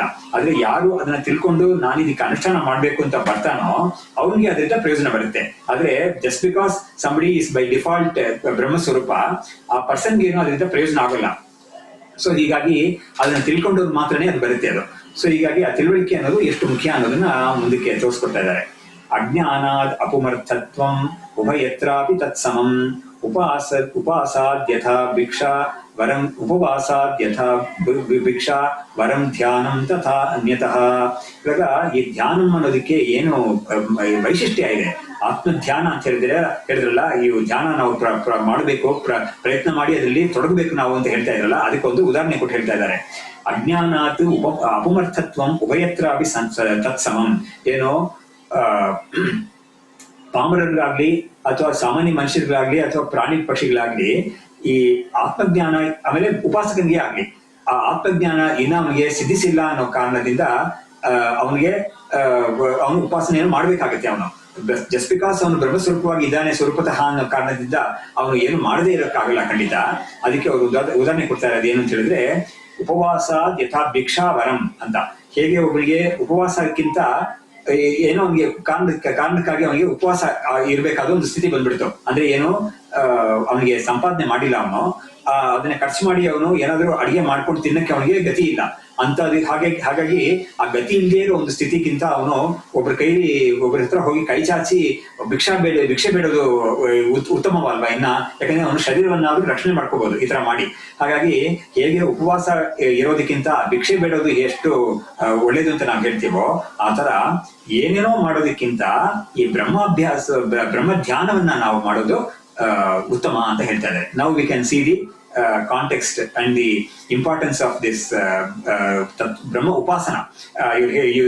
ಈ ಅಧ್ಯಾಯವನ್ನು ಅವರು ಪ್ರಾರಂಭ ಮಾಡುವಾಗ ಏನ್ ಹೇಳಿದ್ರೋ, ಅವ್ರು ಪ್ರತಿಜ್ಞೆ ಮಾಡಿದ್ರು, ಈ ಬ್ರಹ್ಮದ ಉಪಾಸನೆಯಿಂದಲೂ ಕೂಡ ಒಬ್ಬ ಬ್ರಹ್ಮತತ್ವಜ್ಞಾನವನ್ನು ಪಡಿಬಹುದು ಅಂತ ಹೇಳಿದ್ರು. ಅದರ ಒಂದು ಟ್ರೂ ಸ್ಟೇಟ್ ಇವಾಗ ತೋರಿಸ್ಕೊಡ್ತಾ ಇದ್ದಾರೆ. ಸೊ ಹೀಗೆ ಯಾವ್ದ್ಯಾವ್ದು ಅದಕ್ಕೆ ತಥಾ ಅನ್ಯತಃ ಬೇರೆ ಏನೇನೋ ಅನುಷ್ಠಾನಗಳು ಮಾಡೋದಕ್ಕಿಂತ, ಬೇರೆ ಏನಾದ್ರು ಜಪ ಕರ್ಮಗಳೆಲ್ಲ ಮಾಡೋದಕ್ಕಿಂತ ಈ ಬ್ರಹ್ಮದ ಅಭ್ಯಾಸ, ಬ್ರಹ್ಮದ ಧ್ಯಾನ ಅಂತ ಒಂದು ಇದೆಯಲ್ಲ, ಅದನ್ನ ಮಾಡೋದು ಎಷ್ಟು ಉತ್ತಮ ನೋಡುವಂತ ಇದನ್ನ ಮುಂದಕ್ಕೆ ಅವರು ತುಂಬಾ ಚೆನ್ನಾಗಿ ಅದನ್ನ ಪ್ರತಿಪಾದನೆ ಮಾಡ್ತಾರೆ ಅವರು. ಪಾಮರಾಣಾಂ ವ್ಯವಹೃತೇರ್ ವರಂ ಕರ್ಮಾದಿ ಅನುಷ್ಠಿತಿ ತಥೋಪಿ ಸಗುಣೋಪಾಸ್ತಿ ನಿರ್ಗುಣೋಪಾಸನಾ ತತಃ. ಇವಾಗ ಒಂದು ಹೈರಾರ್ಕಿ ತೋರಿಸ್ತಾ ಇದ್ದಾರೆ. ಇದಕ್ಕಿಂತ ಇದು ದೊಡ್ಡದು, ಅದಕ್ಕಿಂತ ಇನ್ನೊಂದು ದೊಡ್ಡದು ಅಂತ ತೋರಿಸ್ತಾ ಇದ್ದಾರೆ. ಪಾಮರಾಣಾಂ ವ್ಯವಹೃತೇ ವರಂ ಕರ್ಮಾದಿ ಅನುಷ್ಠಿತಿ. ಪಾಮರಗಳ ವ್ಯವಹಾರ ಇದೆಯಲ್ಲ, ಅದು ಯಾವ್ದು ನಡೀತಿ? ಅವರು ಸುಮ್ಮನೆ ಹೇಳ್ತಾರಲ್ಲ, ದಟ್ ಈಸ್ ನಿದ್ದೆ ಮಾಡೋದು, ಹೇಳೋದು, ಆಮೇಲೆ ಏನಾದ್ರು ಒಂದು ಅಡಿಗೆ ಮಾಡಿ ತಿನ್ನೋದು, ಆಮೇಲೆ ತಿರ್ಗಾ ಅಲ್ಲಿ ಇಲ್ಲಿ ಓಡಾಡೋದು, ಮತ್ತೆ ತಿರ್ಗಾ ಸ್ವಲ್ಪ ಬಾಯಿಗೆ ಹಾಕೊಳ್ಳೋದು, ಆಮೇಲೆ ತಿರ್ಗಾ ನಿದ್ದೆ ಮಾಡೋದು. ಹೀಗೆ ಇದರಲ್ಲೇ ಅವ್ರ ಕಾಲ ಕಳೀತಾ ಇದೆಯಲ್ಲ, ಅದಕ್ಕಿಂತ ಕರ್ಮಾನುಷ್ಠಿತಿ, ಅದಕ್ಕಿಂತ ಅವನಿಗೆ ವಿಹಿತವಾದ ಕರ್ಮವನ್ನು ತಿಳ್ಕೊಂಡು ಅದನ್ನ ಅನುಷ್ಠಾನ ಮಾಡೋದು ಒಳ್ಳೆಯದು. ಆದ್ರೆ ಆ ಕರ್ಮಾನುಷ್ಠಾನ ಮಾಡೋದಕ್ಕಿಂತ ಸಗುಣೋಪಾಸನೆ ಇದೆಯಲ್ಲ, ಅದು ಇನ್ನ ಒಳ್ಳೆಯದು. ಸಗುಣೋಪಾಸನೆ ಅಂದ್ರೆ ಏನು? ಬ್ರಹ್ಮಸ್ವರೂಪಕ್ಕೆ, ಬ್ರಹ್ಮಕ್ಕೆ ಯಾವ್ದಾದ್ರು ಒಂದು ಆಕಾರ ಇದೆ ಅಥವಾ ಅದಕ್ಕಿಂತ ಒಂದು ದೇವತಾ ಸ್ವರೂಪ ಅದು ಅಂತ ತಿಳ್ಕೊಂಡು ಅದನ್ನ ಒಂದು ಅನುಷ್ಠಾನ ಮಾಡೋದು ಒಳ್ಳೇದು. ಆದ್ರೆ ಅದಕ್ಕಿಂತ ಒಳ್ಳೇದು ಯಾವ್ದು ಅಂತ ಹೇಳಿದ್ರೆ ನಿರ್ಗುಣೋಪಾಸನ. ಅದೇ ಇವ್ರ subject matter of this chapter. ಆ ನಿರ್ಗುಣೋಪಾಸನ ಇದೆಯಲ್ಲ, ಅದು ಎಲ್ಲದಕ್ಕಿಂತ ಶ್ರೇಷ್ಠವಾದ್ದು ಅಂತ ಹೇಳಿ ಹೈರಾರ್ಕಿ ತೋರಿಸಿದ್ರು. ಯಾವದ್ ವಿಜ್ಞಾನ ಸಾಮೀಪ್ಯಂ ತಾವತ್ ಶ್ರೈಷ್ಠ್ಯಂ ವಿವರ್ಧತೆ ಬ್ರಹ್ಮಜ್ಞಾನಾಯತೆ ಸಾಕ್ಷಾತ್ ನಿರ್ಗುಣೋಪಾಸನಂ ಶನೈಹಿ. ಇವಾಗ ಯಾವತ್ ವಿಜ್ಞಾನ ಸಾಮೀಪ್ಯಂ, ಈ ವಿಜ್ಞಾನ ಅಂದ್ರೆ ಆತ್ಮಸ್ವರೂಪದ ಜ್ಞಾನ, ಅಪರೋಕ್ಷ ಜ್ಞಾನ. ಈ ಅಪರೋಕ್ಷ ಜ್ಞಾನಕ್ಕೆ ತುಂಬಾ ಹತ್ರ ಇರೋದು ಯಾವುದು ಅಂತ ಕೇಳಿದ್ರೆ ಈ ನಿರ್ಗುಣ ಉಪಾಸನೆ. ಆ ನಿರ್ಗುಣ ಉಪಾಸನೆ ಅದರಿಂದ ಅದ್ರ ಹತ್ರ ಆತ್ಮಜ್ಞಾನ ಅನ್ನೋದಕ್ಕೆ ಹತ್ರ ಹೋಗ್ತಾ ಹೋಗ್ತಾ ಯಾವ್ದಿದೆಯೋ ಅದು ಶ್ರೇಷ್ಠವಾದ್ದು. ಅದನ್ನ ಇಲ್ಲಿ ಹೇಳ್ತಾ ಇದ್ದಾರೆ, ಯಾವತ್ ವಿಜ್ಞಾನ ಸಾಮೀಪ್ಯಂ ತಾವತ್ ಶ್ರೈಷ್ಠ್ಯಂ ವಿವರ್ಧತೆ. ಅದರಿಂದ ಹೆಚ್ಚು ಹೆಚ್ಚು ಶ್ರೇಷ್ಠತೆ ಅದಕ್ಕೆ ಶ್ರೇಷ್ಠತೆ ಅದಕ್ಕೆ ಬರುತ್ತೆ. ಬ್ರಹ್ಮಜ್ಞಾನಾಯತೆ ಸಾಕ್ಷಾತ್ ನಿರ್ಗುಣೋಪಾಸನಂ ಶನೈಹಿ. ನಿರ್ಗುಣೋಪಾಸನ ಅನ್ನೋದು ಗ್ರಾಜುವಲ್ ಆಗಿ, ಶನಿಹಿ ಅಂದ್ರೆ ಗ್ರಾಜುವಲ್ ಆಗಿ ಬ್ರಹ್ಮಜ್ಞಾನದಲ್ಲೇ ತಗೊಂಡೋಗಿ ಬಿಟ್ಬಿಡುತ್ತೆ ಇವನ್ನ ಅಂತ ತುಂಬಾ ಗ್ರ್ಯಾಂಡ್ ಆಗಿ ಅದನ್ನ ಹೇಳಿದ್ರು. ಇದಕ್ಕೆ ಹೋದಾಗ ನಮ್ಗೆ ಯಾವುದೊಂದು ಜ್ಞಾಪಕ ಬರುತ್ತೆ ಅಂತ ಹೇಳಿದ್ರೆ, ಈ ಪಂಚಕೋಶಗಳು ಅಂತ ನಾವು ನೋಡಿದೀವಲ್ವಾ, ಅನ್ನಮಯ ಕೋಶ, ಆಮೇಲೆ ಪ್ರಾಣಮಯ ಕೋಶ, ಆಮೇಲೆ ಮನೋಮಯ ಕೋಶ, ಆಮೇಲೆ ವಿಜ್ಞಾನಮಯ ಕೋಶ, ಆಮೇಲೆ ಆನಂದಮಯ ಕೋಶ. ಹೀಗೆ 5 ಕೋಶಗಳಿದೆ. ಈ 5 ಕೋಶಗಳಲ್ಲಿ ನಾವು ಇದ್ರ ಬಗ್ಗೆ ಬೇಕಾದಷ್ಟು ಈ ಗ್ರಂಥದಲ್ಲೇ ಓದಿದೀವಿ. ಅದರಲ್ಲಿ ಹೇಗೆ ಇರುತ್ತೆ ಅಂತ ಹೇಳಿದ್ರೆ, ಈ ಮೊದಲನೇ ಕೋಶ ಇದೆಯಲ್ಲ ಅನ್ನಮಯ ಕೋಶ ಅನ್ನೋದು, ಅದು ತುಂಬಾ ದೂರ ಇದೆ. ಯಾವ್ದ್ರಿಂದ ದೂರ ಇದೆ? Relative to the innermost self. ಪಂಚಕೋಶಗಳಿಗೆ ಅತೀತವಾಗಿರೋ ಶುದ್ಧ ಚೈತನ್ಯ ಸ್ವರೂಪ ಇದೆಯಲ್ಲ, ಅದನ್ನ ನೋಡಿದಾಗ ಇದು ತುಂಬಾ ದೂರದಲ್ಲಿದೆ. ಇದು ಹಾಗಾಗಿ ಅನ್ನಮಯ ಕೋಶದಲ್ಲಿ ಒಬ್ಬ ಅಭಿಮಾನ ಇಟ್ಕೊಂಡಿರೋದಕ್ಕಿಂತ ಉತ್ತಮವಾದ ಯಾವುದು ಅಂತ ಹೇಳಿದ್ರೆ ಪ್ರಾಣಮಯ ಕೋಶದಲ್ಲಿ. ಇದು ನಮಗೆ ಈ ತೈತ್ತಿರೀಯ ಉಪನಿಷತ್ತಿನಲ್ಲಿ ತುಂಬಾ ಚೆನ್ನಾಗಿ ಇದನ್ನು ತೋರಿಸ್ಕೊಟ್ಟಿದ್ದಾರೆ. ಅದ್ರಲ್ಲಿ ಹೇಗ್ ಮಾಡ್ತಾರೆ ಅಂದ್ರೆ, ಹೊರಗಡೆ ಇರೋ ವಿಷಯಗಳಲ್ಲಿ ಅಭಿಮಾನ ಇಟ್ಕೊಂಡು ಆತರ ಸಂಸಾರ ಇರೋದಕ್ಕಿಂತ ಈ ಅನ್ನಮಯ ಕೋಶ ಅಂತ ಒಂದಿದೆಯಲ್ಲ ಅದ್ರ ಮೇಲೆ ಫೋಕಸ್ ಮಾಡು. ಅದ್ರ ಮೇಲೆ ಫೋಕಸ್ ಮಾಡಿದಾಗ ಏನಾಗುತ್ತೆ, ಅದ್ರಲ್ಲಿ ಒಂದು ಧ್ಯಾನ ಹೇಳ್ಕೊಟ್ಟಿದ್ದಾರೆ. ಹಾಗಾಗಿ ಅದನ್ನ ಇದನ್ನ ಬ್ರಹ್ಮ ಅಂತ ಧ್ಯಾನ ಮಾಡೋದು ತೋರಿಸ್ಕೊಟ್ಟಿದ್ದಾರೆ. ಅದನ್ನ ಅನ್ನಮಯ ಕೋಶವನ್ನ ಬ್ರಹ್ಮತ್ವನ ಧ್ಯಾನ ಮಾಡೋರಿಗೆ ಏನ್ ಫಲ ಅನ್ನೋದನ್ನ ಹೇಳಿದ್ದಾರೆ. ಅವನಿಗೆ ಬೇಕಾದಷ್ಟು ಸಮೃದ್ಧಿಯಾಗಿ ಅನ್ನ ಸಿಗುತ್ತಂತೆ ಅವನಿಗೆ. ಇದೆಲ್ಲ ಶಾಸ್ತ್ರದಲ್ಲಿ ಹೇಳಿರೋ ಫಲ. ಏನೇ ಹೇಳಿದ್ರು ಕೂಡ ಹೊರಗಡೆ ಇರೋ ವಿಷಯಗಳಲ್ಲಿ ತೊಡಗಿರೋದಕ್ಕಿಂತ ತುಂಬಾ ಒಳ್ಳೇದು ಯಾವ್ದು ಅಂದ್ರೆ ಅನ್ನಮಯ ಕೋಶದಲ್ಲಾದ್ರೂ ನೀನು ಇರು ಅಂತ ಹೇಳ್ಬಿಟ್ಟು ಅಲ್ಲಿ ಒಂದು ಉಪಾಸನೆ ಹೇಳಿದ್ದಾರೆ. ಅದಕ್ಕಿಂತ ಆಮೇಲೆ ಏನ್ ಮಾಡಿದ್ದಾರೆ, ಪ್ರಾಣಮಯ ಕೋಶ. ಸೊ ಇನ್ನೂ ಸ್ವಲ್ಪ ಒಳ್ಳೇದದು. ಹಾಗಾಗಿ ಇದು ಇನ್ನೂ ಸ್ವಲ್ಪ ಸಟಿಲ್. ಆಮೇಲೆ ಅದು ಇನ್ನೂ ಸ್ವಲ್ಪ ಹತ್ರ ತಗೊಂಡು ಹೋಗ್ತಾ ಇದೆ. ಯಾವ್ದಕ್ಕೆ? ಆತ್ಮ ಸ್ವರೂಪಕ್ಕೆ ತುಂಬಾ ಹತ್ರ ಹೋಗ್ತಾ ಇದೆ. ಅದಕ್ಕಿಂತ ಒಳ್ಳೇದು ಆ ಮನೋಮಯ ಕೋಶದಲ್ಲಿ ಧ್ಯಾನ ಮಾಡೋದು, ಅದು ಉಪಾಸನೆ ಮಾಡೋದು. ಹೀಗೆ ಒಂದೊಂದು ತೋರಿಸ್ಕೊಟ್ಟು ಆನಂದಮಯ ಕೋಶ ಅನ್ನೋದು ಅತ್ಯಂತ ಹತ್ರ ಇದೆ ಅಂತ ಹೇಳ್ಬಿಟ್ಟು ಆ ಹತ್ರದಿರೋ ಆನಂದಮಯ ಕೋಶದಲ್ಲಿ ಅದು ಅವನ ಒಂದು ಉಪಾಸನೆಯನ್ನು ಮುಗಿದೋಗುತ್ತೆ. ಅಲ್ಲಿಂದ ಮುಂದಕ್ಕೆ ಅವನಿಗಿರೋದು ಆತ್ಮಜ್ಞಾನವೇ ಅಂತ ತೋರಿಸ್ಕೊಟ್ಟಿದ್ದಾರೆ. ತುಂಬಾ ಚೆನ್ನಾಗಿದೆನ್ನ ನಮ್ಮ ವಿದ್ಯಾರಣ್ಯರು ಇವರೇನೆ ತೈತ್ತಿರೀಯ ಉಪನಿಷತ್ತಿಗೆ ಒಂದು ಭಾಷೆ ಬರೆದಿದ್ದಾರೆ. ಅದರಲ್ಲಿ ಅವರು ತುಂಬಾ ಚೆನ್ನಾಗಿ ಇದನ್ನ ತೋರಿಸ್ಕೊಟ್ಟಿದ್ದಾರೆ. ಸೊ ಅವರು ಅಲ್ಲಿ ಹೇಳ್ತಾರೆ, ಅದಕ್ಕೆ ನಾವು ಒಂದು ತೈತ್ತಿರೀಯದಲ್ಲೇ ಬಂದಿರೋ ಉದಾಹರಣೆಯನ್ನು ಕೂಡ ನೋಡ್ಬೋದು. ಈ 3ನೇ ವಲ್ಲಿ, ಭೃಗುವಲ್ಲಿ ಅಂತ ಹೆಸರು ಅದಕ್ಕೆ. ಅಲ್ಲಿ ಭೃಗು ಅನ್ನವನು ವರುಣನ ಮಗ. ಅವನೇನ್ ಮಾಡ್ತಾನೆ, ವರುಣ ಅನ್ನವನ ತಂದೆ ಹತ್ರ ಹೋಗ್ಬಿಟ್ಟು ಇವನು ನನಗೆ ಆತ್ಮಜ್ಞಾನವನ್ನು ಉಪದೇಶ ಮಾಡಿ ಅಂತ ಕೇಳ್ತಾನೆ. ಕೇಳಿದಾಗ ಅವರು ಅನ್ನಂ ಪ್ರಾಣಂ ಚಕ್ಷುಶ್ರೋತ್ರಂ ಮನೋವಾಚ ಮಿತಿ ಅಂತ ಹೇಳ್ಬಿಟ್ಟು ಅಷ್ಟನ್ನ ಹೇಳ್ಬಿಟ್ಟು ಇದನ್ನ ನೀನು ವಿಚಾರ ಮಾಡು ಅಂತ ಹೇಳ್ತಾರೆ. ಅವಾಗ ಅವನು ಅಲ್ಲಿ ಕೂಡ ಏನಾಗಿದೆ ಅಂತ ಹೇಳಿದ್ರೆ, ಅವ್ರು ಹೇಳಿದ್ರಲ್ಲ ದ್ವಾರಗಳು, ದ್ವಾರ ಅಂತ ಹೇಳಿದ್ರೆ ಮೀನ್ಸ್ ಟು ಕಾಂಟೆಂಪ್ಲೇಟ್ ಆನ್ ಆತ್ಮಜ್ಞಾನ. ಸೊ ಹಾಗಾಗಿ ಅದನ್ನ ಹೇಳಿದಾಗ ಅವನು ಒಂದೊಂದಾಗಿ ತಗೊಳ್ತಾನೆ. ಮೊದಲನೇದು ಮಾಡ್ಬಿಟ್ಟು ಅವನಿಗೆ ಗೊತ್ತಾಗುತ್ತೆ ಇಲ್ಲ. ಆಮೇಲೆ ಅವರು ಒಂದು ಲಕ್ಷಣವನ್ನು ಹೇಳ್ತಾರೆ, ಯಥೋವಾ ಇಮಾನಿ ಭೂತಾನಿ ಜಾಯಂತೆ ಏನ ಜಾತಾನಿ ಜೀವಂತಿ ಯತ್ ಪ್ರಯಂತಿ ಅಭಿಸಂವಿಶಂತಿ ತದ್ ಬ್ರಹ್ಮ ಅಂತ ಹೇಳ್ಬಿಟ್ಟು ತದ್ ವಿಜಿಜ್ಞಾಸಸ್ವ ಅಂತ ಹೇಳಿರ್ತಾರೆ. ಸೊ ಬ್ರಹ್ಮ ಯಾವ್ದು ಅಂತ ಹೇಳಿದ್ರೆ, ಯಾವುದರಿಂದ ಈ ಪ್ರಪಂಚವೆಲ್ಲ ಉತ್ಪತ್ತಿ ಆಗುತ್ತೋ, ಯಾವುದರಿಂದ ಸ್ಥಿತಿಯನ್ನು ಹೊಂದಿರುತ್ತೋ, ಯಾವುದರಲ್ಲಿ ಹೋಗಿ ಕೊನೆಯಲ್ಲಿ ಲಯವಾಗುತ್ತೋ ಅದನ್ನ ಬ್ರಹ್ಮ ಅಂತ ತಿಳ್ಕೊ. ಅದನ್ನ ನೀನು ಸಾಕ್ಷಾತ್ಕಾರ ಮಾಡ್ಕೊಳ್ಳಿಕ್ಕೆ ನೀನು ಪ್ರಯತ್ನ ಪಾಡು ಅಂತ ಹೇಳಿರ್ತಾರೆ. ಅವಾಗ ಏನ್ ಮಾಡ್ತಾನೆ, ಅನ್ನಮಯ ಕೋಶದಿಂದ ಇವನು ಪ್ರಾರಂಭ ಮಾಡ್ಬೇಕು ಅಂತ ಅವರೇ ತೋರಿಸ್ಕೊಟ್ಟಿರ್ತಾರೆ. ಅನ್ನಂ ಪ್ರಾಣಂ ಚಕ್ಷುಶ್ರೋತ್ರ ಮನೋವಾಚಮಿತಿ ಅಂತ ಹೇಳಿದ್ರಲ್ಲ, ಈ 6 ವಿಷಯಗಳನ್ನ ಈ ಪಂಚಕೋಶಗಳಲ್ಲಿ ಅಡಗಿಸಿ ತೋರಿಸಿದ್ದಾರೆ ವ್ಯಾಖ್ಯಾನ ಮಾಡಿರೋರು. ಅವಾಗ ಫಸ್ಟ್ ಅನ್ನಮಯ ಕೋಶದಲ್ಲಿ ಅವನು ಈ ತರ ಲಕ್ಷಣವನ್ನ ಅಪ್ಲೈ ಮಾಡಿ ನೋಡ್ತಾನೆ. ಮಾಡಿದಾಗ ಏನು, ಅನ್ನದಿಂದ ಬರೋದೆಲ್ಲ ಪ್ರಾಣಿಗಳು ಪಕ್ಷಿಗಳೆಲ್ಲ ಉತ್ಪತ್ತಿ ಆಗುತ್ತೆ ಅನ್ನದಿಂದಾನೆ. ಅವುಗಳೆಲ್ಲ ಕೊನೆಯಲ್ಲಿ ಅನ್ನ ಇದ್ರೇನೆ ಅವುಗಳೆಲ್ಲ ಉಳಿಯುತ್ತೆ, ಅನ್ನ ಇಲ್ಲಿವರೆ ಉಳಿಯೋದಿಲ್ಲ. ಆಮೇಲೆ ಅವುಗಳೆಲ್ಲ ಹೋದ್ಮೇಲೆ ಕೊನೆಯಲ್ಲಿ ಪೃಥ್ವಿಗೆ ಹೋಗಿ ಸೇರ್ಕೊಡುತ್ತೆ ಅದೆಲ್ಲ ಕೊನೆಯಲ್ಲಿ. ಹಾಗಾಗಿ ಇದೆಲ್ಲ ವಿಕಾರ ಆಗೋಗ್ಬಿಡುತ್ತಲ್ಲ, ವಿಕಾರ ಆಗಿ ನಾಶವಾಗುತ್ತಲ್ಲ ಈಗ ಬಂದಿದ್ದೆಲ್ಲ. ಹಾಗಾಗಿ ಈ ಅನ್ನಕ್ಕೂ ಕೂಡ ವಿಕಾರ ಇದೆಯಲ್ಲ ಅಂತ ತಿಳ್ಬಿಟ್ಟು ನೋಡಿ ಅವನು ಇದು ಖಂಡಿತ ಬ್ರಹ್ಮವಾಗಿ ಇರಕ್ಕೆ ಸಾಧ್ಯವಿಲ್ಲ ಅಂತ ಹೇಳ್ಬಿಟ್ಟು ಅವನು ಏನ್ ಮಾಡ್ತಾನೆ, ಪುನರೇವ ವರುಣಂ ಪಿತರಂ ಉಪಸಸಾರ ಅಂತ ಮತ್ತೆ ಹೋಗ್ತಾನೆ ಅವನು.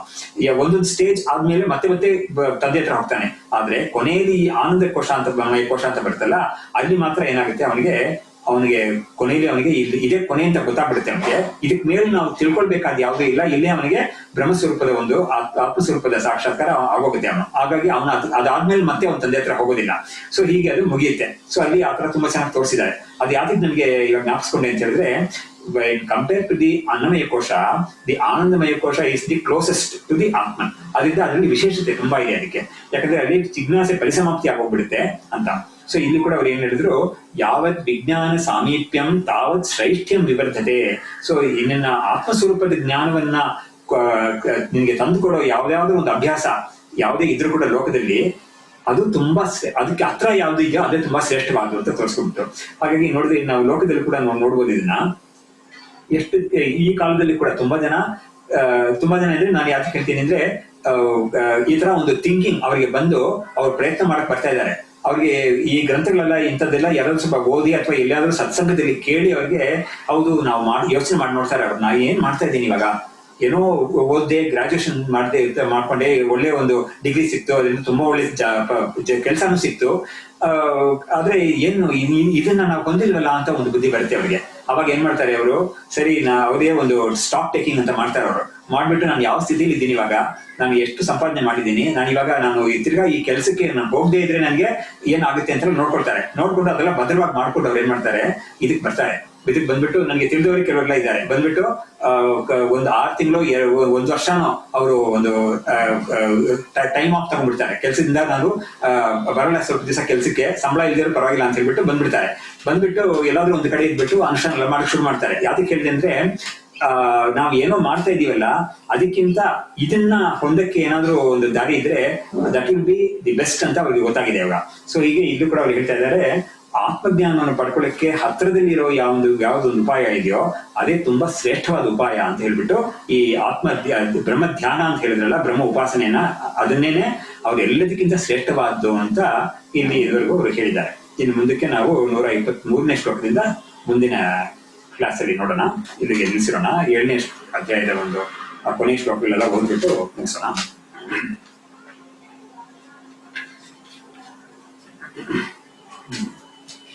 ಕೃತಕೃತ್ಯತಯಾ ತೃಪ್ತಃ ಪ್ರಾಪ್ತ ಪ್ರಾಪ್ಯತಯಾ ಪುನಃ ತೃಪ್ಯನ್ಯೇವಂ ಸ್ವಮನಸಾ ಮನ್ಯತೆ ಸೌ ನಿರಂತರಂ.